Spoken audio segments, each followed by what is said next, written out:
It's the first jurisdiction in the world that recognized Bitcoin in effect as legal tender. Okay. You can pay taxes in Bitcoin, for example, even before El Salvador. It's the first jurisdiction in the world that allows you to use Bitcoin as an official unit of account. When you look at the types of regulations that you say would inhibit the types of investment that you're looking for like companies to make there, I guess what are the types of regulations that you're trying to generally escape? If you're more in the left-leaning camp and you think that controlled economy makes sense, then your instinct is going to be to think that decentralization is bad.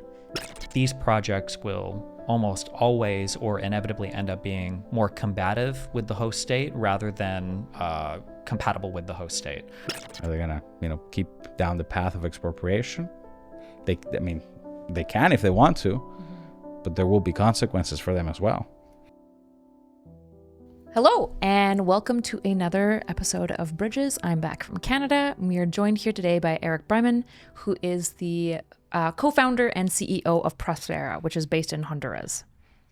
Thank you for having me. Yeah. Happy to be here. So probably start with the beginning. What is Próspera? Why are you in Honduras? What's going on? Sure. Próspera seeks to build platforms to catalyze human prosperity, starting in developing economies. By deploying, let's say, proven economic models through enhanced special economic zones. And we started in Honduras because of the partnership that was struck with the government there, given a special legal regime that they instituted that allowed for our vision to become a reality. Okay. So you guys started when did you guys break ground and make this all official? Physically, the first building was begun in 2020, but legally it dates back to 2016. Our first trip down there was in 2016. We applied for the first ZEDE of the country in late 2017, and we were awarded the first charter in December 2017. And then between 2017 and 2020, we were basically working with the government to create the internal regulatory systems that would apply to the ZEDE that we were co-creating. And so it took about 3 years to develop the legal and regulatory structures, and then we started building in physical reality. A lot of people have talked about, like building theoretically cities in other countries and having areas for, certain types of people who are invested in certain types of economies or certain sectors of the economy to kind of have like these special cities, where they can kind of grow their own thing. On a really broad level, can you explain, like, what is your incentive for doing that? What are the differences between some of these? Like, how does Próspera fit into all of that? Were you inspired by any of these other models or any of the chat for any of that? Or I guess to an average person listening, like, what's the difference between like starting a special economic zone in a country versus just starting a business in that country or any other one? Sure. The whole project for me started as an inspiration because of the country I was born in. I was born in Venezuela, a country that by any measure should be one of the most prosperous nations in the world, but it isn't. And so I was early on faced with a question about why is it that some countries are poor, although they have natural resources and good people, and others are wealthy, even though they might lack resources and what have you. So while at Babson College, I came to this realization that governance made a huge difference. In fact, made the difference. And I wanted to make a difference. I wanted to, let's say, help get rid of poverty in the world. But the delivery mechanism of doing what is clearly necessary, of providing good governance, had many limitations before our model. Before our model, you were essentially limited to working uniquely through nation states, which in a developing economy are sometimes at the source of the problems, corruption and inefficiencies. So we're kind of stuck. The strategy that Próspera has put together is to, instead of trying to change the country as a whole, is to work in partnership with the country, but to develop a fully functional, full stack of legal and regulatory reforms to be deployed at city scale so that you can get economies of scale and all the benefits of building a city with multiple industries as opposed to one industry at a time without having to affect the entire country.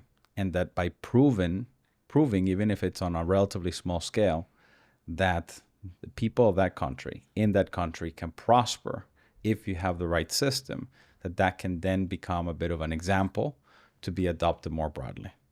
So When you talk, or go ahead. yeah, to your question about how does this compare to other types of cities and what have you, it's, I would say, an aggregation of things that we believe has worked best around the world. And it is inspired primarily by creating the conditions for anybody to be able to reach their potential. Obviously, that includes not just the poor being able to get to the middle class, but innovative entrepreneurs being able to push the frontier of productivity and innovation. And these two can coexist quite nicely. When you talk about good governance, what does that look like in your mind? Yeah, well, empirically, what it means is you got to have a set of good rules that protect private property and individual liberties, where you have justice so that people who have disagreements can resolve their disputes without having to recourse to force, and where you have security so that you don't have to keep looking over your shoulder for some criminals to take your assets or for a foreign power to invade your lands. So those are the three essentials: good rules and the proper administration thereof, justice and security, and that's it. So does your, because my understanding is, so you described it as a ZEDE, is that how you say it? In Honduras, the legal regime, it's called the ZED, Zones for Economic Development and Employment in Spanish. Right. And this is based off of models. My understanding is like Hong Kong and stuff. Like, is it Hong Kong an example of this? Or what are other examples so people kind of have an idea of what we're talking about? Yes, Hong Kong is a great example. Another very good example is the DIFC in Dubai. In Dubai itself, people think of as a city. In reality, it's a conglomerate of competing special economic zones, the most advanced of which is the DIFC, which is the one that most closely resembles what Próspera has put together in Honduras. Gotcha. So then does Próspera have its own, you're talking about justice and security, because that sounds like military police. So does Próspera have its own police and military, or does it work with Honduras? Like how do you do justice and security as an independent ZEDE? Sure. So it's worthwhile creating a distinction up front between the ZEDE itself, which is a political subdivision of the state of Honduras. The special economic zone itself is a public entity. It's like a municipality, and it's created by the Honduran government, and it's part of the Honduran government. And then there's the company for which I'm the CEO, which is like the private partner in a public-private partnership. But the governing entity is part of the Honduras government. So that entity has a series of essentially legal and regulatory powers, just like a municipality would, but on steroids, so that it can create locally more competitive conditions. Now, the ZEDE law that created ZEDEs does not go into details as to how a particular zone is to be administered. It just creates basically a sandbox in which the government, in partnership with the promoter and organizer, the private party, can co-create a system, has to go through the approval processes, and then if approved, that applies to that one ZEDE. Another ZEDE sandbox could be developed differently. So the way we have created our ZEDE is very much in close proximity to how the DIFC works in some regards, but with some critical innovations that allow for much more innovation, much more rapid adoption of new projects, and I'm happy to go into those details. The duties of the ZEDE, which is a political subdivision of the state of Honduras, do include providing security, but the justice system hangs from the Honduran justice system at large. So the Supreme Court creates a special circuit that is specialized in ZEDEs, and so our ZEDE is part of it, but most of the legal disputes are designed to be resolved through arbitration.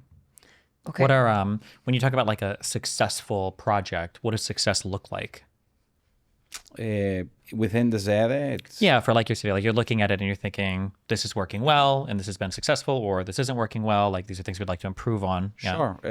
So the beauty of how Próspera is set up is that it's multi-industry, so I can talk about different projects in different industries. One of them, for example, would be a robotics manufacturing plant that I believe it's the most advanced robotics plant for sure in the country, probably in the region, if not south of Mexico. And that was set up within Próspera because it can build building components that are designed to be buildings that follow an objective-based building code as opposed to a prescriptive one that would have basically not allowed it. So you couldn't do that as easily in the US because you're so restricted. In another side of the spectrum, you would have, say, Minicircle, which does gene therapies, advanced gene therapies. It would have taken them 5 to 10 years in the US to get approved through the FDA and probably hundreds of millions of dollars of costs. Within Próspera, they were able to do it in a year or less and for less than $1 million. And they basically overcame phase 1 clinical trial type challenges in a very short amount of time, while being at the highest level of safety for human, consumption, if you will. How do you maintain highest level of safety if there's no kind of like overseeing board? Like that's the purpose of the FDA, is to create standards of safety. So how do you guys ensure that without an institution ensuring that? Well, there are institutions. It's just you're not monopolized to just one. So you have to prove that the drug or the therapy is safe. If you cause harm, you got to pay for it. But you have a choice of regulatory frameworks as opposed to being stuck with just one. So at the core of how the regulatory system of Próspera works is reciprocity, because the whole idea is to be able to attract investments from all over the world to create opportunities in these zones for the local population. In fact, 90% of the employees have to be of the local country. So in this reciprocal model, a company, instead of having to learn a foreign regulatory system, they can import the regulatory systems that they're used to. So all OECD country regulatory frameworks are by default legal to use within the zone. So a German company can operate under German law, a US company can operate under US law, and so forth and so on. And over time, the zone can create innovative regulatory frameworks that are responsive to new technologies and gaps that other countries have not yet addressed. How does that not lead to, if there's multiple regulatory systems, my main concern is that it would lead to like a watering down of the regulations themselves. So for example, and this is obviously going to be, I'm going to go into like my area of more knowledge, but in psychology, there was kind of this mental health crisis, which led to a number of different regulatory bodies that can now exist and different classifications of professionals that can exist under these regulations, right? So a psychologist is a very specific type of regulation, but there are, for example, counseling therapists that can be regulated under more private regulatory systems that the public sees as identical, but a counseling therapist is not a psychologist, and the regulations required. And what happens is this watering down of essentially kind of like you can pay to get through. And it's not all doomsday. Like I wouldn't like knock every single professional, but it creates this watering down of regulation. So how do you avoid that if you have competing regulations? How do you prevent just like paying off a regulatory body that will just kind of bypass stuff the most quickly, even if it's high risk? Well, we believe that consumers ultimately have the right to choose if they're well informed, and that giving them just one option is inferior to letting them choose amongst several, all of which are considered legitimate.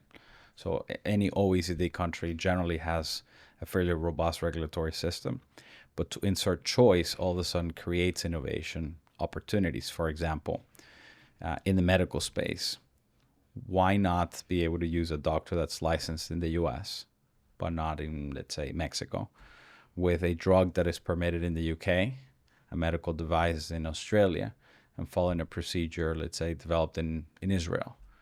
Right now, there's no way for you to aggregate all those four key elements, even though individually they're all authorized in an OECD type regulatory environment. So that aggregation by itself doesn't water it down. It just lets you leapfrog into a scenario where you can pick and choose what is most applicable for the activity that you want to carry out. You have to fully disclose it to your customers or patients in this regard. And you have to have regulatory insurance, in addition to any other liability insurance that is customary to your industry. And what this means is that the regulatory insurance underwriter, the company, the insurance company, is ensuring that you're complying with the regulatory standards that you have chosen, and that if you don't, they're on the hook financially as well. Okay. So you have a financial incentive, to answer your question directly, to make sure that there is adherence to the regulatory frameworks that apply. And if there's harm, that harm can be charged not just to the company or the individual that caused it, but to their insurance company. Okay. So say we do this example. I've got an American doctor that's using maybe a technique you said developed in Israel with maybe an Australian implement. Say I'm getting a hip joint or something like that.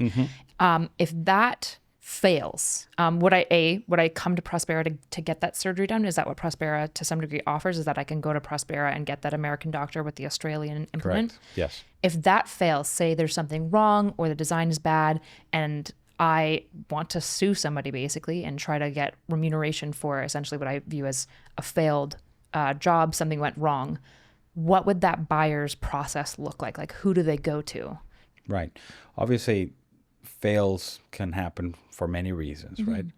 Some of them are just part of the risk that any medical procedure brings, and it's not necessarily something that the physician or the manufacturer of the device has a liability for.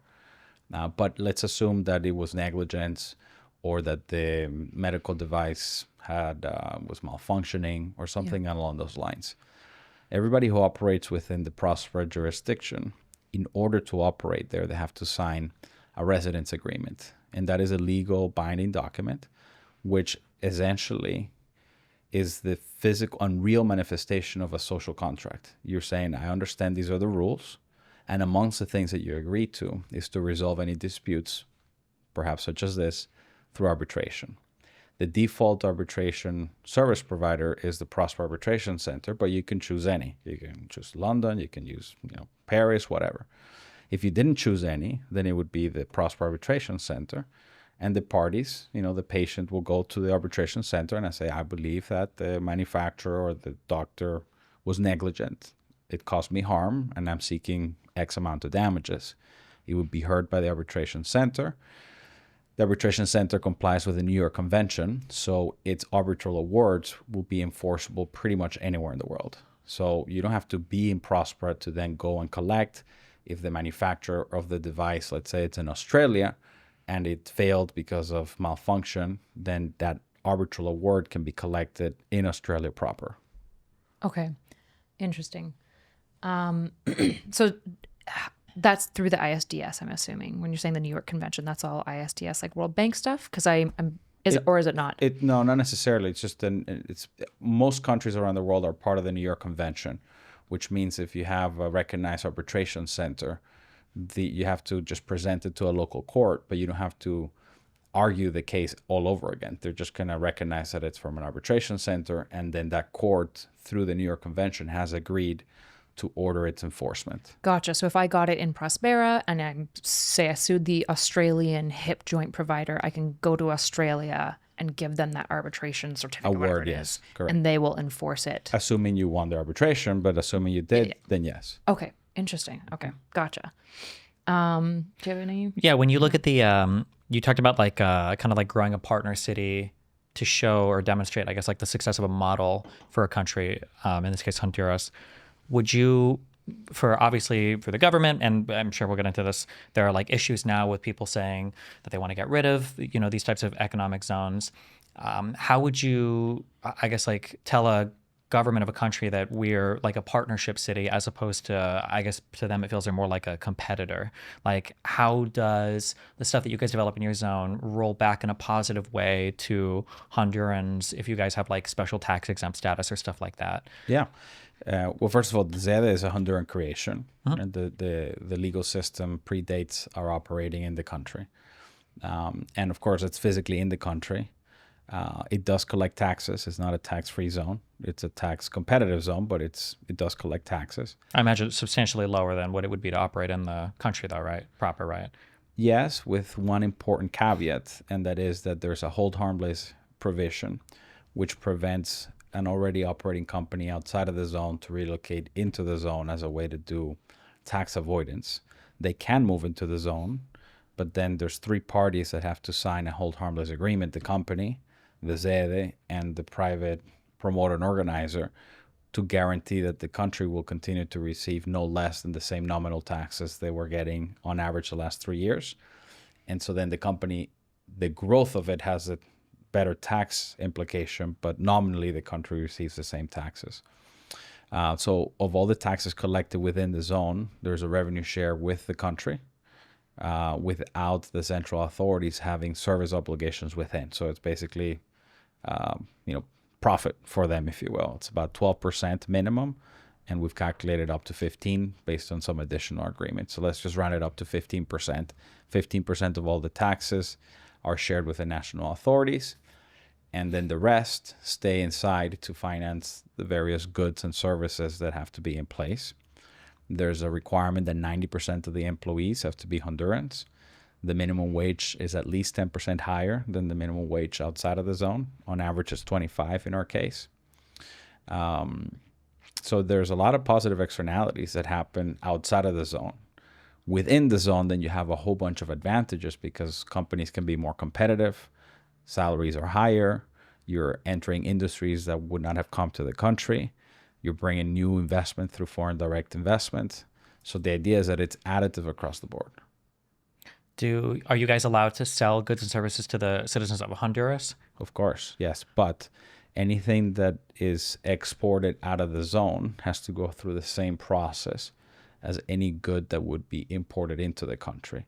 So that if that good would have had an import duty of sorts, or if it has to go through a quota, then it goes through exactly the same mechanism. What was the intention behind that is to not give an unfair advantage to operations inside of the zone to sell into the rest of the country when other manufacturers might have been with a lesser, less competitive regime. So it is treated as if it was an import, although it has a most favored treatment clause. So if Honduras allows an import from Guatemala tax-free, for instance, then the same treatment would be given to a manufacturer within the zone that wants to sell outside of the zone. So if you were like a entrepreneur within Honduras, would you ever want to start a business in or outside of any of these special economic zones? It seems like they would attract all the people that would want to start a business, because why would you want to grow? It depends on the business, right? For example, low margin businesses might not be the best business to start in the zone because the way taxes work, it's not as favorable for low margin businesses, and I can get into the details of that. Also, the zone has a very small market internally. There's no demand to speak where it's just starting. We're thousands of people, not millions. So if you have a product or a service that is heavily dependent on local consumption or a lot of logistics, it might not make sense for you to do it in the zone because you want to be close to your consumer base. So it depends. If, on the other hand, you want to do something that is very high value add in a highly regulated industry, then you almost certainly want to be in the zone. Then I'm curious, just on the thing, you said that low margin businesses don't tend to do well. Is the tax on like revenue instead of profit, or why is that? What is that? There's 3 taxes in the zone. One of them is income tax, and it's a 10% flat income tax. However, for simplicity, it's calculated as a percentage of revenue. So is that income tax on every single entity or just individuals? Like, does it apply to corporations as well, or both? Okay, gotcha. Yeah, although there's no double taxation. So as an individual, if you're a shareholder of a company, then you can discount that pro rata tax from your personal income tax return. Okay. But for a company, the tax is calculated essentially as a percentage of revenue. So if you're a low margin business, or even if you're losing money, you're still going to pay income tax, even though you might be losing money. So we've decided to trade simplicity for, let's say, tax optimization through exemptions. There are no exemptions. There's a very straightforward flat income tax of 10% with a presumed income of 10% of your sales. So basically 1% of your revenue is what you're going to pay as your income tax. Okay. You said there were 3 taxes? The other 2, one is a value-added tax that's calculated as 5% of the final price to the consumer. So in practice, it's more of a sales tax. And the third one is a land value tax, a la Henry George, not as a property tax, of 1% per year. So the value of the land, 1%, you pay that per year. Obviously, if you build a valuable building, you're paying more or less the same as the empty lot next to you, which incentivizes value creation and penalizes free riders. Because your LVT is on the same tax would apply to unimproved land versus improved land, right? Well, there's a valuation process, but yes, you don't tax the value of the improvement. And even though you improving your land does raise the value of yours and those around you, your lot is not treated materially different than the one next to you that is empty. if you have, if you guys do a lot of kind of your own administration, I guess what kind of insight does the Honduran government have into, I guess, like the fiscal ongoings of the special economic zone? So, like, let's say, for instance, you guys were reporting, $150 million of taxable revenue one year, and then the next year, like, well, this year we only have $100 million of taxable revenue.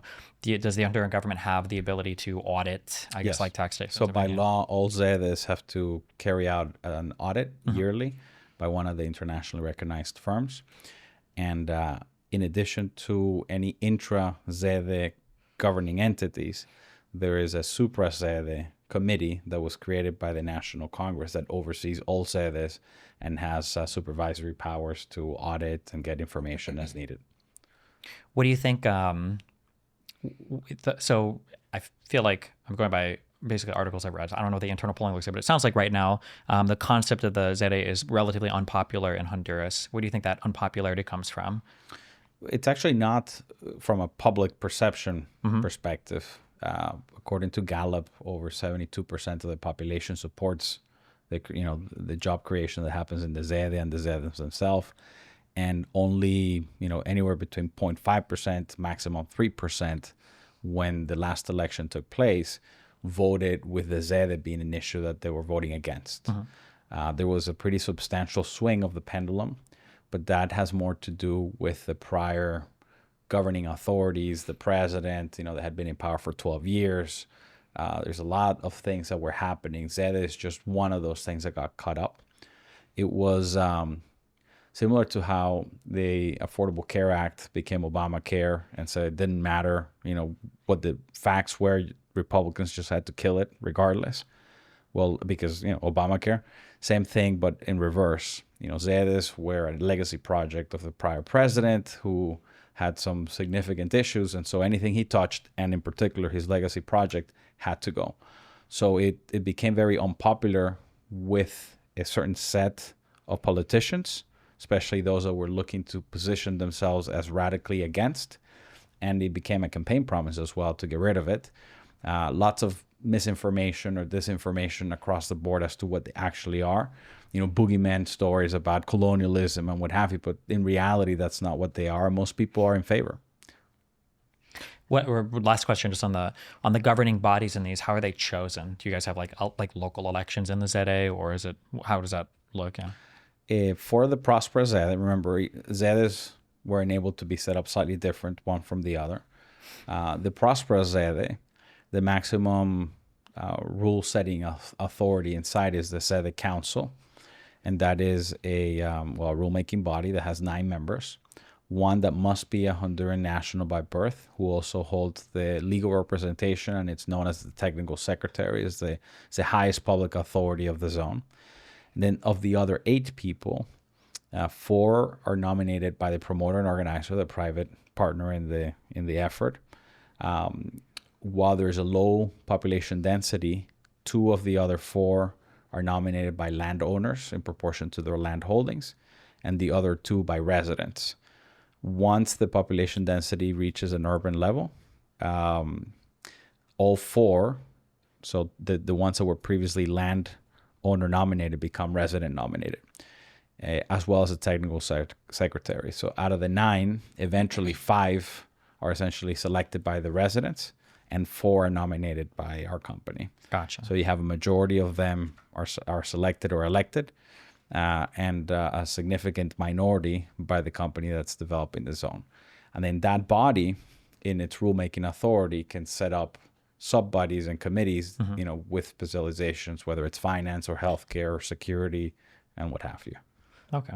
And theoretically, all 8 could theoretically come from the same company, assuming that 2 of the largest landowners were your company, and then 2 of the, right? In the beginning, the 2 landowner positions are related to affiliate of ours, because in the beginning we have a significant amount of land. Okay. But then they get voted by residents as there are more residents that come in the zone. In the beginning, it's just land. So, and they're 7-year terms. Okay.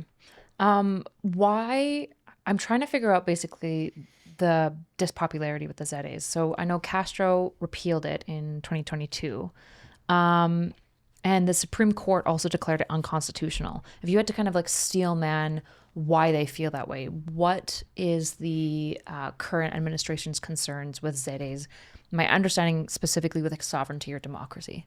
Yeah. I would say 80% of the beef against them is because of who sponsored the creation of them. Just like Obamacare was Obama, and you have to be against everything Obama. Juan Orlando was the president. He led them. There was a strong anti-Juan Orlando sentiment that built up over time, and so they had to get rid of the ZEDEs. But there is a contingency within, I would say, the more radical left parties that view the way in which these ZEDEs are being carried out, or the hypothetical in how they could be carried out, as a problem. They think of it as perhaps a violation of sovereignty, as a risk, because the central authorities don't have as much control. So it comes down to a paradigm where they suppose that the best way to govern the country is by centralizing power in Tegucigalpa, and that anything that goes in an opposite direction of decentralizing power is bad. You can just imagine, if we're not the one supervising, then everything can go wrong. It's not a Honduran-only phenomenon, so you have this tension between localization of authority versus centralization of power. And if you're more in the left-leaning camp and you think that controlled economy makes sense, then your instinct is going to be to think that decentralization is bad. Is there are Próspera entrepreneurs, say, could you yourself donate towards a candidate's campaign? So in like the election that just happened, are you allowed to donate certain funds to the Democratic campaigns? Hondurans have that capability. But do you as a private foreign investor? Foreigners are restricted. You can't participate directly in a campaign. You can support general pro-democracy efforts, whether it's get out the votes or protect the votes. But it's not advisable to become directly involved with politics. Yeah. Does Próspera contribute in any way to political campaigns or canvassing or get out to vote campaigns? Not directly, not yet. But we're considering just in general, how do we support democratic processes in the country to make sure that there's free and fair elections? Right. I guess my question is, as somebody who's kind of worked with different PACs and stuff, one of the interesting things that I've noticed about like get out to vote campaigns is that they're aesthetically dressed up to be kind of politically bipartisan and neutral. Yeah. Except typically the way that the canvassing is done is that areas that are selected for the work will benefit your party. And so even though it's dressed up to look bipartisan, it's fundamentally not really partisan in how, you cut your lists or whatever type of canvassing or political work that you're doing. And so is there like rules about that, like how you guys can be contributing, or are you able to just, I don't know if Honduras has like PACs or anything. Do you know what the limitations are there? It's not my area of expertise, and it's also not something that Próspera is directly involved with. Okay. So if we donate, we will donate to foundations and organizations that do specialize in that and have observers or get out the vote initiatives. But Próspera Cores, that's not our main business nor our main focus. We're more focused on creating conditions to attract foreign direct investment, negotiate deals with those investors, support their setting up and being, able to grow rapidly, sometimes helping them find Honduran talent, because when you land into a new country, you don't know where to start. And we like to have a bench. We have over 1,200 Hondurans in our database that have been pre-filtered. And so depending on what a company needs, they can start with immediately 3 candidates to interview. So we focus more on that part than anything else. Okay. So then how does the company feel just about foreign investment? Obviously, Castro shutting down the ZEDE is being very kind of aggressive anti-foreign investment. So how is Próspera kind of handling that internally, since there's a major push? And what would actually happen to Próspera? The ZEDE program has been repealed. Where do you guys go? Do you just have to leave, or? Great question.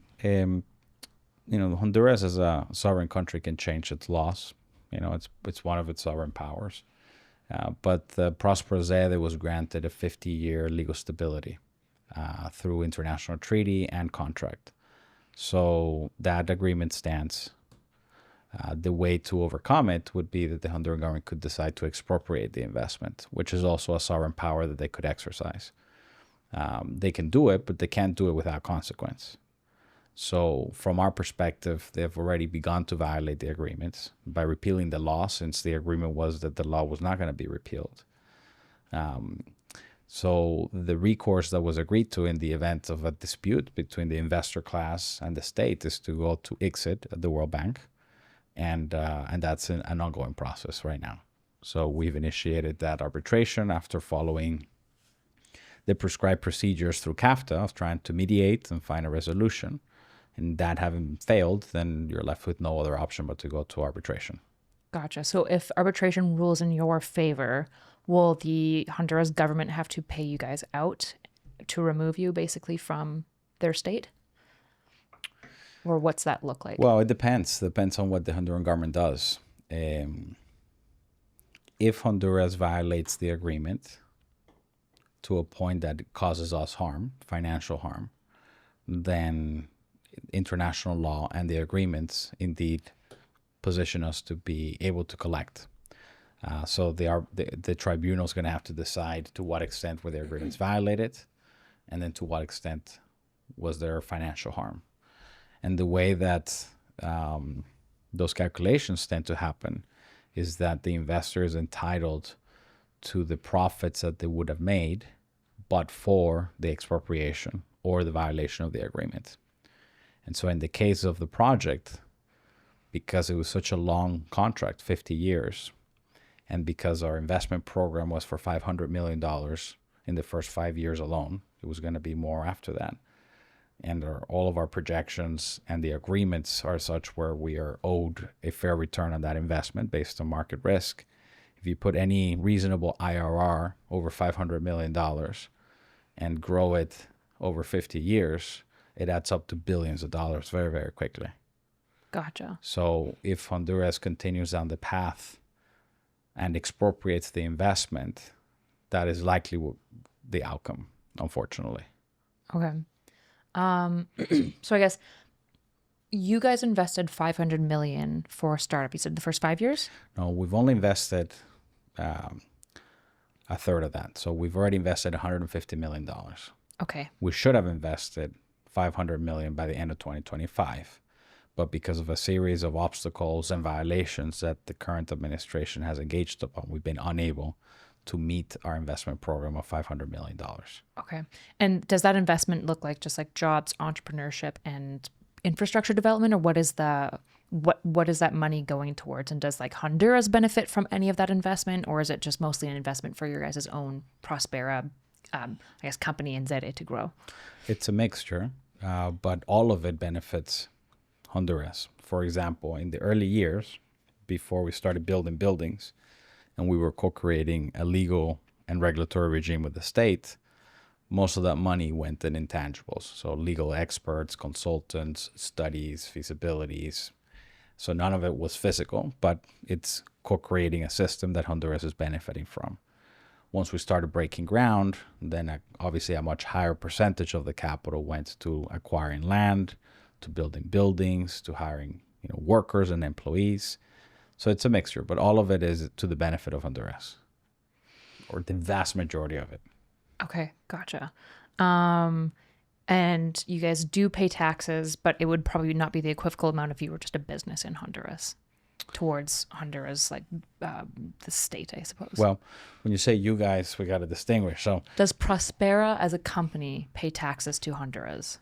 The business operations that are affiliated with our company pay taxes just like every other company in the zone has to pay taxes. They have a special zone tax rate, which is lower than outside of the zone. Mm-hmm. But all of those companies are there because of the zone. So any tax nominally paid is a tax income that wasn't happening before, even if the rate of taxation is lower than in Greater Honduras. Gotcha. Okay. Do you have any questions in this line? I got all sorts of questions. Okay, go ahead. I wanted to ask a bit more about justice, so if you want to go in this direction for a bit. We can go in your direction first, yeah. Okay. Okay, I wanted to go back. So we talked about justice and security. I feel like I didn't get a specific answer, and forgive me just because I want to understand this. Of course, keep asking. Say I'm like marching around in Próspera. I'm a little silly Canadian and I do something illegal. Do you guys have like a criminal law system as well? Yeah.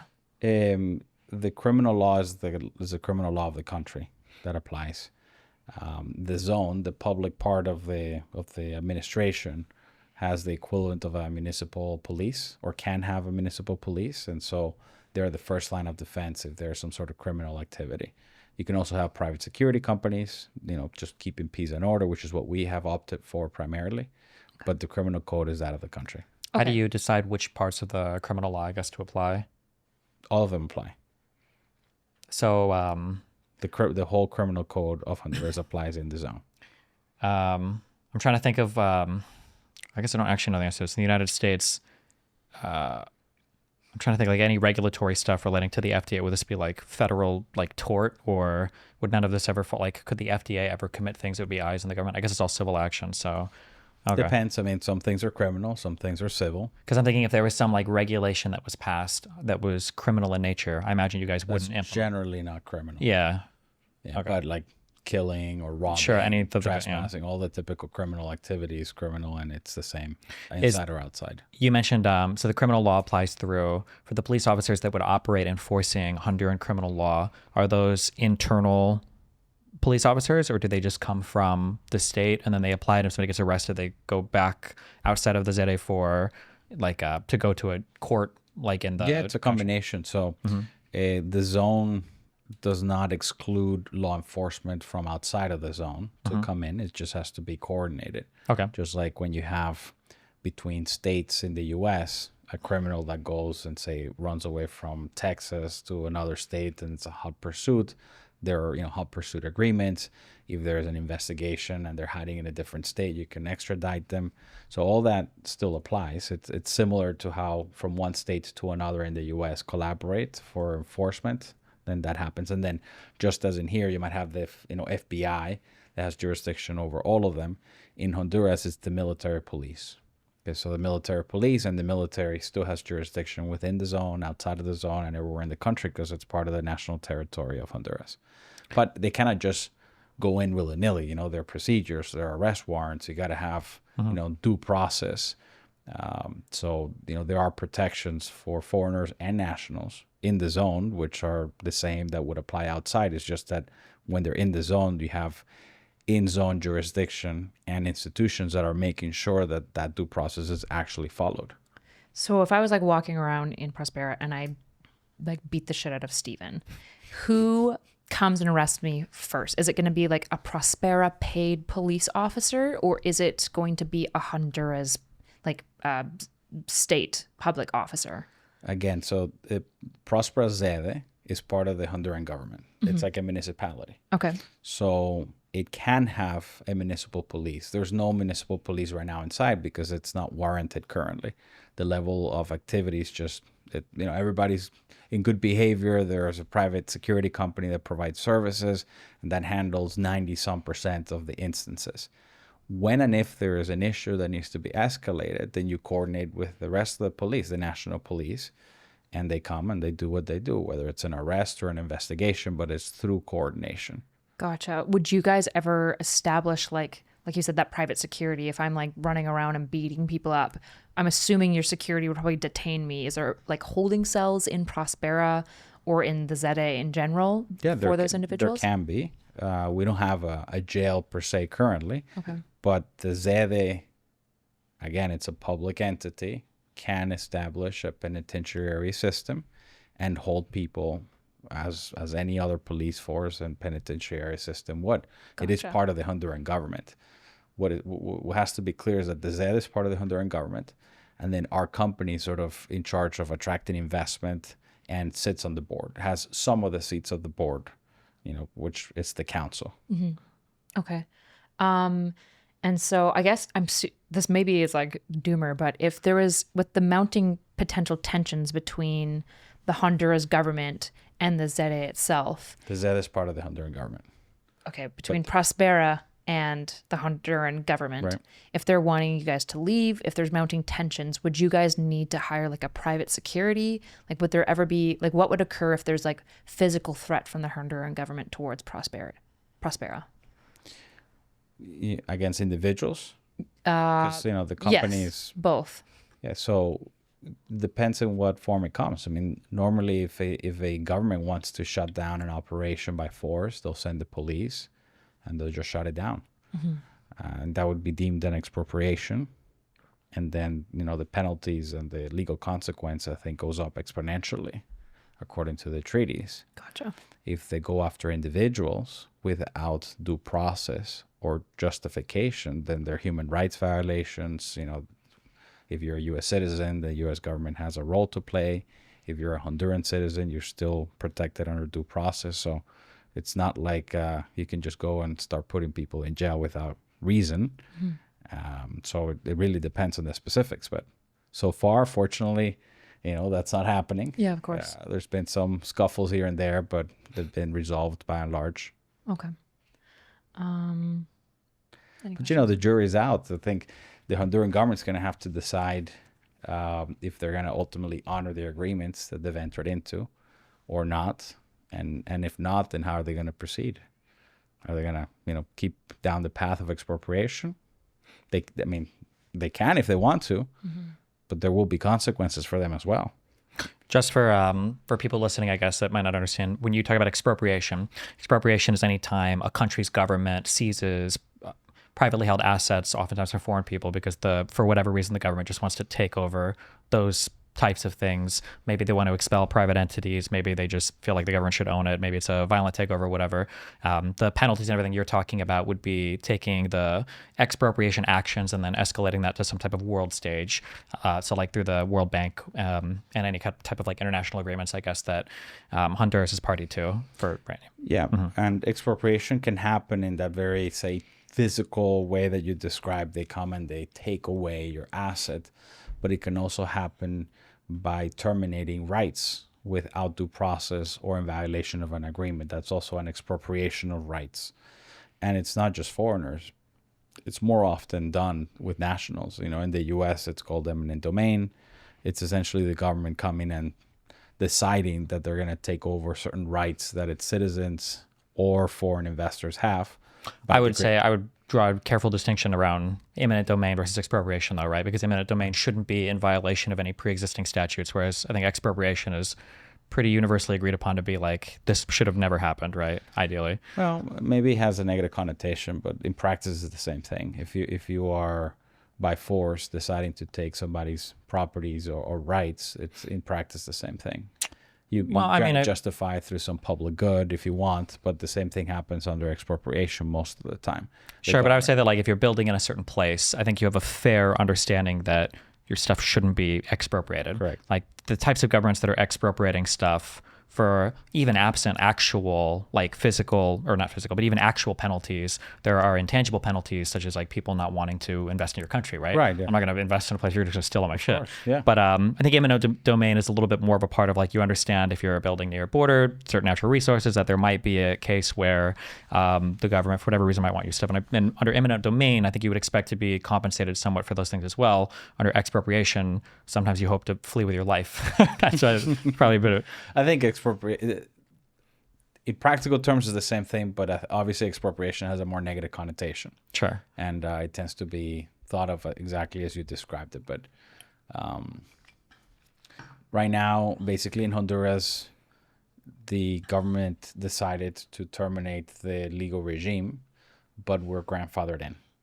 So they have a decision to make here in the near future, whether they're going to honor that grandfathered in position that we have or not. And we'll see. Are you the only ZEDE in Honduras, or is there others? There's two other ZEDEs. We're the first, and we're the only one that continues to operate fully under the ZEDE regime. The other two have sort of either shut down or paused operations. As a result of the election and the decision of the Supreme Court? Yes, as a result of all the uncertainty that has ensued from the political attacks. Gotcha. Are they also going to the World Bank for basically kind of the same issues? Or maybe you don't know? To my knowledge, we're the only one that has actually formally filed with the World Bank. It doesn't mean that they don't have the right to file later. They have just decided not to file so far. Okay. I'm guessing those two others are probably also significantly smaller in terms of investment, or? Yes. Yeah. Okay. I think one of them is similarly sized in terms of investment, but it's a very different project. It's an agro-processing plant. They just did it inside of a ZEDE regime because it was more convenient for them, but they're not doing the full-fledged vision as we are of an integrated regulatory system with a city scale project in mind. They're just doing an agro-processing plant, and I think they probably invested over $70 million or so. Gotcha. For people who live in the ZEDE, is most of the private property owned? So I know the companies have to hire 90% Honduran locals, correct? Is it mostly Hondurans who also then live there, or is it mostly kind of like foreign nationals and like kind of like CEOs and the entrepreneurs who are bringing their business there that live on site? So you're asking if most of the residents are the foreigners or the nationals, right? Yeah. Regardless of the fact that most employees have to be Yeah. nationals. I think most of the people who live inside, it's probably 50-50 right now, but more people work inside than live inside. So we have more, let's say, office and workspace than we have residential space. So most of the employees that come inside of Próspera live outside right now. Okay, gotcha. So I'm curious. I was just thinking about visa and like worker rights. If you're an American Silicon Valley investor and you want to start your robotics company in Próspera, I'm assuming you get a visa to work through the Honduran government. Is that the process to If you're a coming foreigner, you still got to go through the same immigration process because that's controlled by the central government. Yep. And there are multiple ways to get a residency with some sort of work permit. Okay. So you have to be in the country legally and then also in Próspera legally. So Próspera is a subdivision. You can be in Próspera legally and unlawfully in the country, if that makes sense. Right. Yeah, that makes sense. But just because you go to the country doesn't mean you automatically have the right to go to Próspera. You then have to be a resident of Próspera. Did the country set up any specific types of visas to kind of streamline people coming into ZEDEs? They started under the prior administration, but then with this administration, that stopped. Okay, And gotcha. so the vision was to make it streamlined and for the administration of those permits and visas to be handled as locally as possible while retaining national government supervision. Okay, gotcha. How long do most investors and foreigners get to stay? Like, how long is a typical work permit? Oh, it can be unlimited. There Okay. are different classes. Generally, if you just fly in as a tourist, you get 90 days, but then you can apply to be a resident, and then you get initially 1 year. You renew that 2 more times, and then the third time you can apply for it just to not be renewed for 5 years, and then I believe you can apply for citizenship. Okay. Okay, interesting. Yeah. Does Próspera have like anything within it that helps people in that process? From a or- processing perspective, we have lawyers that we work with that are kind of experts about it, and we try to concierge service investors and foreign nationals that want to set up residency in the country so that it's as painless as possible. Okay. Has people have a number of people in Próspera kind of come to the ZEDE? Have they pulled out as a result of the election results? Have you seen kind of a dip in interest? Definitely we've seen a dip and a slowdown. I think right now it's pause and see. A lot of these are very recent developments as of today. So the Supreme Court's decision was announced in late September, but it wasn't published into late November. And so, it was recently published, and now we'll see what the Honduran government decides to do. Okay. They say, even in the ruling itself, that investors will retain their rights, that they're not intending to expropriate. But then what politicians say verbally amounts to an expropriation. So we'll have to see. What was the decision made by the Supreme Court? They decided in an unprecedented way and without legal justification, according to some scholars, that the ZEDE regime was unconstitutional, retroactively so.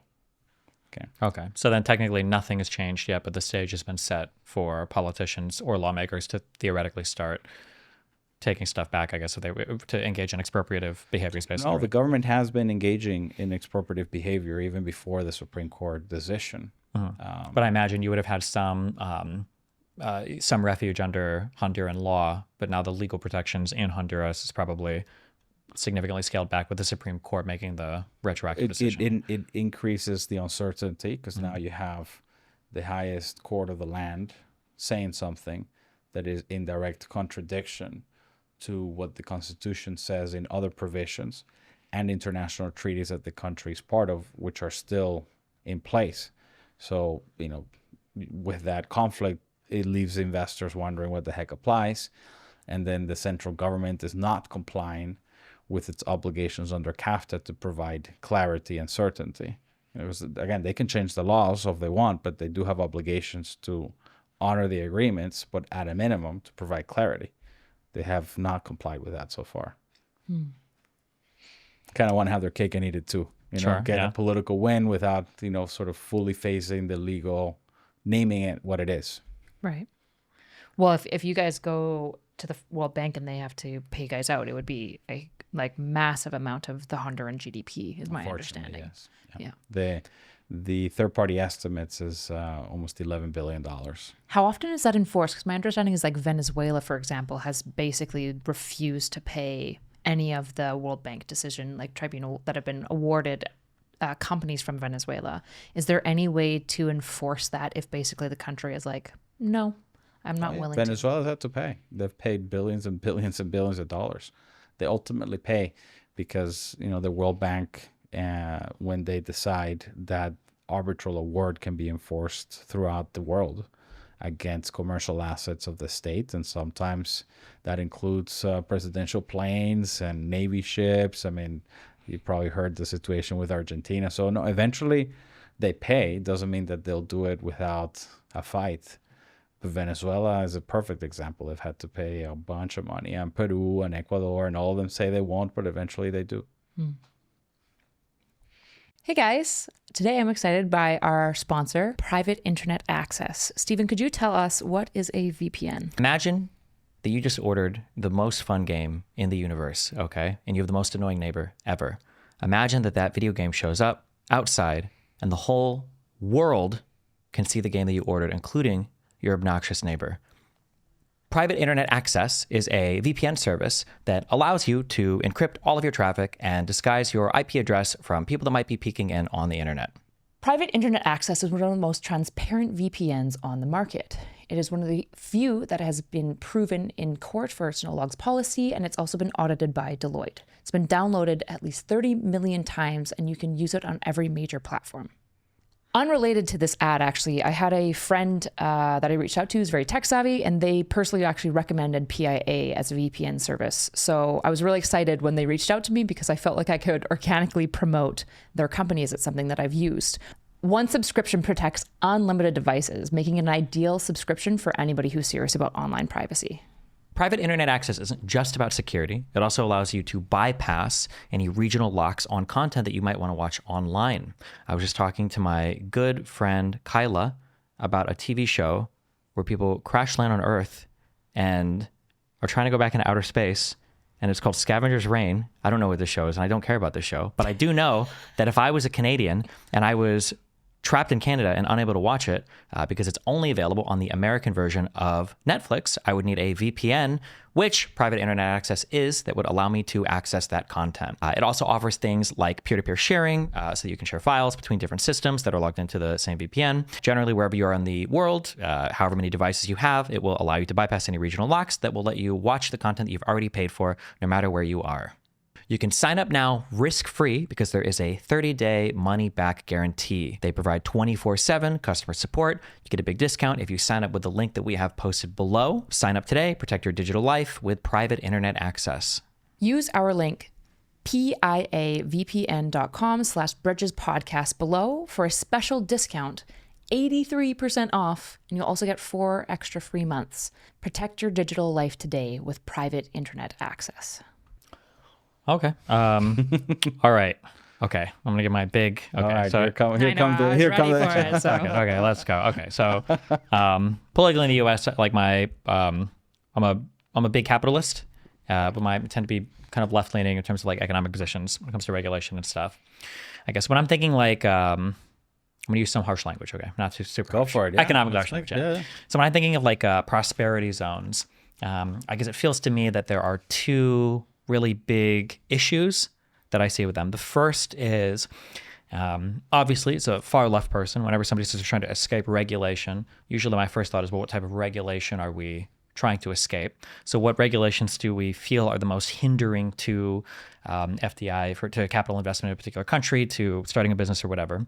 And then the second question I feel is that these projects will almost always or inevitably end up being more combative with the host state rather than compatible with the host state. My historical Why? What? Why? Because if I am a country, first of all, if I'm an established country with strong institutions, I'm never making a deal like this, because why would I ever give up some of my hard-earned sovereign territory to some special tax-exempt status that I can no longer collect revenue off of, like I could for the rest of the country? But that's not what's going on here. Well, so of all the revenue generation that's happening in the economic zone, they're not collecting the same tax receipts they would if it was happening in the country proper. Well, but 100% of what they collect is profit, essentially. They have no service obligations. And most governments run at a deficit, which means that their operations cost more than what they collect. The percentage of the revenue they get from our zones is without service obligations. So it's pure profit for them. They don't provide electricity or water or roads or anything? Nope. And if they do, it would be through an agreement and we have to pay for it. Okay. So they have no service obligations. What they get is revenue that was not there before, and 100% of it is free and clear of any service obligation. Sure. Okay. Without giving up sovereignty. You've mentioned giving up sovereignty, but they're not giving up sovereignty. Sure. So they might gain some, I guess we could call it tax-free revenue, we could call it profit, but it's going to be far less than What? I mean, before it was zero. than if they owned all of it outright. Right, but that's a fallacy, right? It's like you bring investments that weren't there before, and you're getting less than 100% of the taxes, but it's infinite more than was there before, because before is a greenfield site. Yeah, I understand. It's a fallacy, but I would argue it's a fallacy on the other side as well. What's really happening is you're talking about they are making money. So what I'm saying is that if they owned it outright, they would be making more money as a percentage of revenue generated. Your counter argument is, sure, maybe that might be true, but as an absolute value, they would be earning nothing because that FDI wouldn't be there regardless, right? So it's And they run at a deficit. So even if they had 100% of the taxes, unless they're going to do something radically different in the zone, they're still losing money. Sure, but I don't know if I would say investing money. Running at a deficit isn't necessarily losing the money, right? It's investments you make in the country, right? Well, I don't know. Sometimes it's not an investment. Sometimes Well, like it's just Próspera, I'm sure. wasteful. Yeah, but I mean, I'm sure Próspera runs at a deficit right now, right? We do. Yeah. So I think it's pretty standard. Every business is going to borrow money to invest in operations, right? Well, except that when you have a for-profit company, you don't have an option but to eventually have a surplus to pay back that. A country generally doesn't do that. They have a very different set of incentives. Maybe. It's more complicated, yeah. Yeah, I know. Well, because technically you don't really have to pay back a surplus ever, theoretically, right? If I have equity in a company that is still heavily leveraging debt in order to earn profit, I'm still technically, like, my shares in the company are appreciating, right? Like, we wouldn't say that, I think, was it 2012 when Amazon turned their first profit? We wouldn't say that Bezos was broke until 2012, right? Because the equity they still had in the company, yeah. So I think that the second issue has to do with I would say with questions of sovereignty. And I'm sure that the harsher language that people would use, because you mentioned like the colonial, or not the colonialism, but the imperialism or stuff like that, is that the agreements are by some nature predatory, and that you getting a country to give up some part of its land into like an semi-autonomous, like tax-exempt zone, and then but they're not giving up part of their land into a semi-autonomous tax-exempt zone, right? They're not giving up part of their land. The land is acquired through a market transaction, and so it's private property. The government didn't give up the land. The land is still part of the country. It was privately acquired in our case. It's just it has different rules that apply within it to stimulate greater investment and more economic efficiency. Sure. But that's not a loss of sovereignty. That's an exercise of sovereignty in some regards, right? You have the sovereign right as a nation state to come up with policies that can differ from one region to another. So there's nothing fundamentally problematic about that. And there's some political issues about it. Obviously, I mean, clearly we're going through it. Yeah. But nothing fundamentally problematic or weird. I mean, it happens all the time everywhere. Sure. Fundamentally, I agree. I mean, fundamentally, it's all words on paper, technically, right? But I know what you mean. I guess the question then would be, because in the places where I'm thinking of these like semi-autonomous regions existing, generally there comes to be a lot of conflict with states that made a lot of these agreements when they were earlier in their development, and now well into their development. Now they're like, well, hold on, I don't like the idea that we made this particular deal.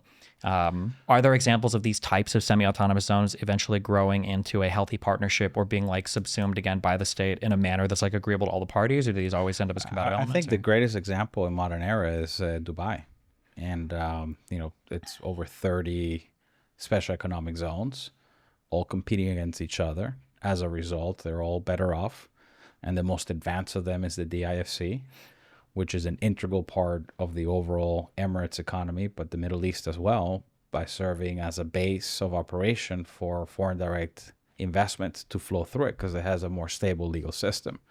It's a beautiful partnership, and that's what we're seeking to do. So I don't think it has to, by nature, be combative at all. It has the potential to be one of the most value-adding public-private partnerships out there, way more than doing an airport or a road. It's providing governance as a service in a public-private partnership setting is a huge win-win. What do you think when you look at the types of regulations that you say would inhibit the types of investment that you're looking for like companies to make there? I guess what are the types of regulations that you're trying to generally escape? Well, so that's a good I would like to reframe that. Sure. So it's not about escaping regulation per se. So it's not that more regulation is always bad and less regulation is always good. I don't subscribe to that. It's that sometimes too much burdensome regulation might have a disproportionate cost in operations that makes some of it not make sense with a societal and a business cost to go along with it. So you have to think, what is it that regulations are trying to do? Like, why have them to begin with? Like, what is the premise under which a government is justified to force a regulation upon businesses? And I'll submit to you that if there is a moral justification, is to promote, well, it will say health and safety of the population, but said differently in economic terms is to protect non-consenting third parties to transactions from being harmed against their will, right? I mean, so when I wouldn't agree with that last definition. It's very broad or very libertarian-esque, right? Well, it's like if you have a nuclear power plant and you do something wrong with it, you can affect a whole bunch of people that would never consented. So there is a higher risk of negative externality. And so if there's any space that is more, let's say, appropriate to regulate, is that which can create a lot of negative externality to non-consenting third parties. Sure, but I'm sure for the ZEDE, I would imagine that those types of regulations are basically off the table, which is where the sovereignty arguments would come from. No, that's not true. So that's not true. So it's not about escaping regulation. It's about having choice. Okay. Or like I guess my question would be like, let's say that a business were to be set up there that would engage in, let's say that the island of Honduras decided that they wanted to go, what do people call it, like net zero energy or net zero carbon emissions or something, because they decided that they care a lot about the environment or something. I feel like they probably wouldn't have the ability to enforce that regulation upon the ZEDEs without that being seen as a contravention of the prior agreement to set it up under the 50-year lease terms, right? In that particular case, that would be true, yes. Which, again, brings me back to what type of regulations are we talking about, right? Because not all regulations are bad. Sure. Not all regulations are bad, but also not all regulations are good, right? So what is it that we're trying to regulate to begin with? And what is legitimate to regulate? I would say that if there's legitimate regulation, it would be to minimize the risk of negative externalities upon non-consenting third parties. Okay. Right? Is it ever, sorry, this might be a really stupid question. Isn't regulations also in part to protect like the buyer beware? Like there's a certain amount where like one of the benefits of American regulations is that I don't need to know everything about pharmaceuticals to like make a decision about which pharmaceutical medicine is like best for me, or which regulatory body does a good enough job to ensure that the medication isn't going to like harm my body. Like I don't have to learn everything. I just like broadly know the FDA seems to have pretty good standards, seems to have pretty good outcomes, and I can just kind of trust that and autopilot it. So I guess like, isn't part of regulations to prevent heavy amounts of buyer beware? It can be, but generally, that can be done privately as well and better.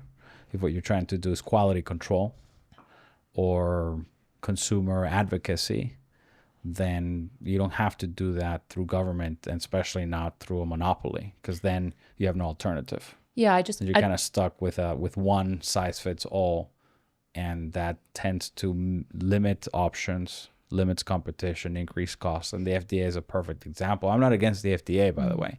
I'm against it being the only body that can certify whether something is safe and whether its efficacy is as claimed. Yeah, it's just, If you want to keep using, only FDA approved medicine, then you should be able to. But should everybody else be limited from consuming things, therapies or otherwise, that don't go through that one body? yeah, I guess like my concern is kind of going back to that like watering down regulations, which is that there's a certain level of burden of knowledge that I think shouldn't be required of like an average citizen. And I'm concerned about incentive structures in a regulatory body. Like if a regulatory body's most paying in shareholders and incentives is companies wanting to get their medications approved, the regulatory body has a lot more incentive to push their regulations towards allowing things through. Now, obviously, there's a certain level of incentive because they don't want their consumers dying and never using them anymore. But I think as long as they hit like a minimum threshold, they can kind of push through. And then you have the situation where you have a regulatory body where, at least in the government, the incentive is fundamentally, ideally, to be protecting the citizen, because that's the role of the government. You would think. I mean, in theory, but in practice, that's not what seems to happen. But I'll tell you a very surprising thing I learned during this process. And by the way, before I did any of this, I would have thought of myself as very left-leaning. I was sort of championing the Chavez one in Venezuela. I wanted to lift people up, protect consumers. Like, the objective of having a fair and equitable society is deep within my bones, okay? But what I've learned in this process, and this was before Honduras, it started in Arizona, is that most regulations actually are in place to satisfy the desires of businesses that are under that regulation to begin with. And that regulation, instead of increasing safety, often reduce it. And I'll tell you why. If you have a common law system of law without prescriptive regulation, the standard that would by default apply is that if you cause harm, you pay. Okay? Regulations come in to tell you that if you operate a certain way, you're exempt essentially from being sued because you followed what government said was safe. But if government didn't have a regulatory framework that you were to follow, the burden is always upon the provider, and that if ultimately it is shown that you caused harm, you can still be liable. So paradoxically, a lot of these regulations are actually there to protect against downstream liabilities. As long as you follow the framework, you're good. They serve as a safe harbor. And this is actually counterintuitive to the notion that regulation reduces risk. It doesn't. Then if you add to it what you're alluding to some extent, which is regulatory capture, that companies, especially big corporations, have a disproportionate influence on government and the regulatory bodies that oversee them, what you see over time is that regulations actually become anti-competitive barriers to protect the incumbents against new entrants that could disrupt their market dominance. This is especially true, let's say, in healthcare, where you have pharmaceuticals who have very clear incentives to remain in control, and they benefit from not letting smaller companies iterate faster and come up with disruptive technologies that might make their drugs completely irrelevant. And they are able to do so in proportion that there is a heavy regulatory body that has the authority to prevent innovation from happening. I feel like that's I feel like you could frame it that way, but I also feel like it's a little bit circular in that if we had an environment that had, dozens of companies that were all competing in the exact same sector, and eventually some of these companies grew to be larger than others through whatever market innovations, market capture, that as you begin to regulate the market and you begin to look for any type of I agree with the definition you gave earlier, I guess, qualifying that externalities impacting parties that are generally regulated against that aren't part of like the particular market transaction, and when the people didn't consent to the externalities. Makes sense, right? If I'm operating a car dealership, but it only works if I dump a bunch of sludge into a river that goes downstream and kills everybody, probably not good, right? Regulate against stuff like that. But I feel like which is different than saying government is going to prescribe the way in which consenting knowledgeable people can do commerce, right? Sure. It's not that they don't do those types of regulations. It's just that there's a different moral justification. One is more paternalistic, trying to say, well, a central authority is going to tell us what is good for us, versus one in which it's more efficient, because otherwise, how do people that were not part of a transaction might not have a cause of action protect their interests if it's not through this type of regulation? Sure. I feel like you run into strange examples. I guess we can run through a few where the externalities can almost be consented to by the party, but maybe we're made better off if people don't have the opportunity to consent to said externalities. So, for instance, like, do we think that the United States or the world in general is largely improved by seatbelt regulations existing, or would we have expected like all of that to have popped up absent any kind of regulatory enforcement, that everybody would have opted into using seatbelts and airbags? And because that's the thing where you could technically buy a car and say, listen, if I crash and die, and I flatten my windshield, like that's my right to make that decision. And it's like, I guess it could be, but we could also just say no and then force the entire market to adopt, so we're not competing on things like safety values. Yeah, I guess here's the challenge though, Stephen. Yeah.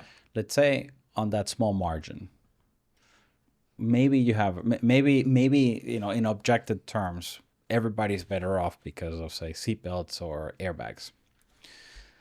The issue is not that. The issue is that the underlying principle that enables that form of regulation has no end, right? It's a slippery slope, so to speak. So where does it stop, right? If you accept the premise that a central authority can dictate to people how they ought to live their lives, because that central authority determines through whatever basis that they know better, maybe they get it right with the seatbelts, but you can't opt out of it. It's imposed upon everybody. And so the risk of it getting wrong and causing harm is significant. And then you have no way to opt out of it. Whereas the alternative is not as risky. It paradoxically is not as risky because you choose to be under one regime or another. If you want to have, a super safe life, then go for, the products or the services that have the highest safety rating according to whatever institution you're going to trust, FDA or a private alternative.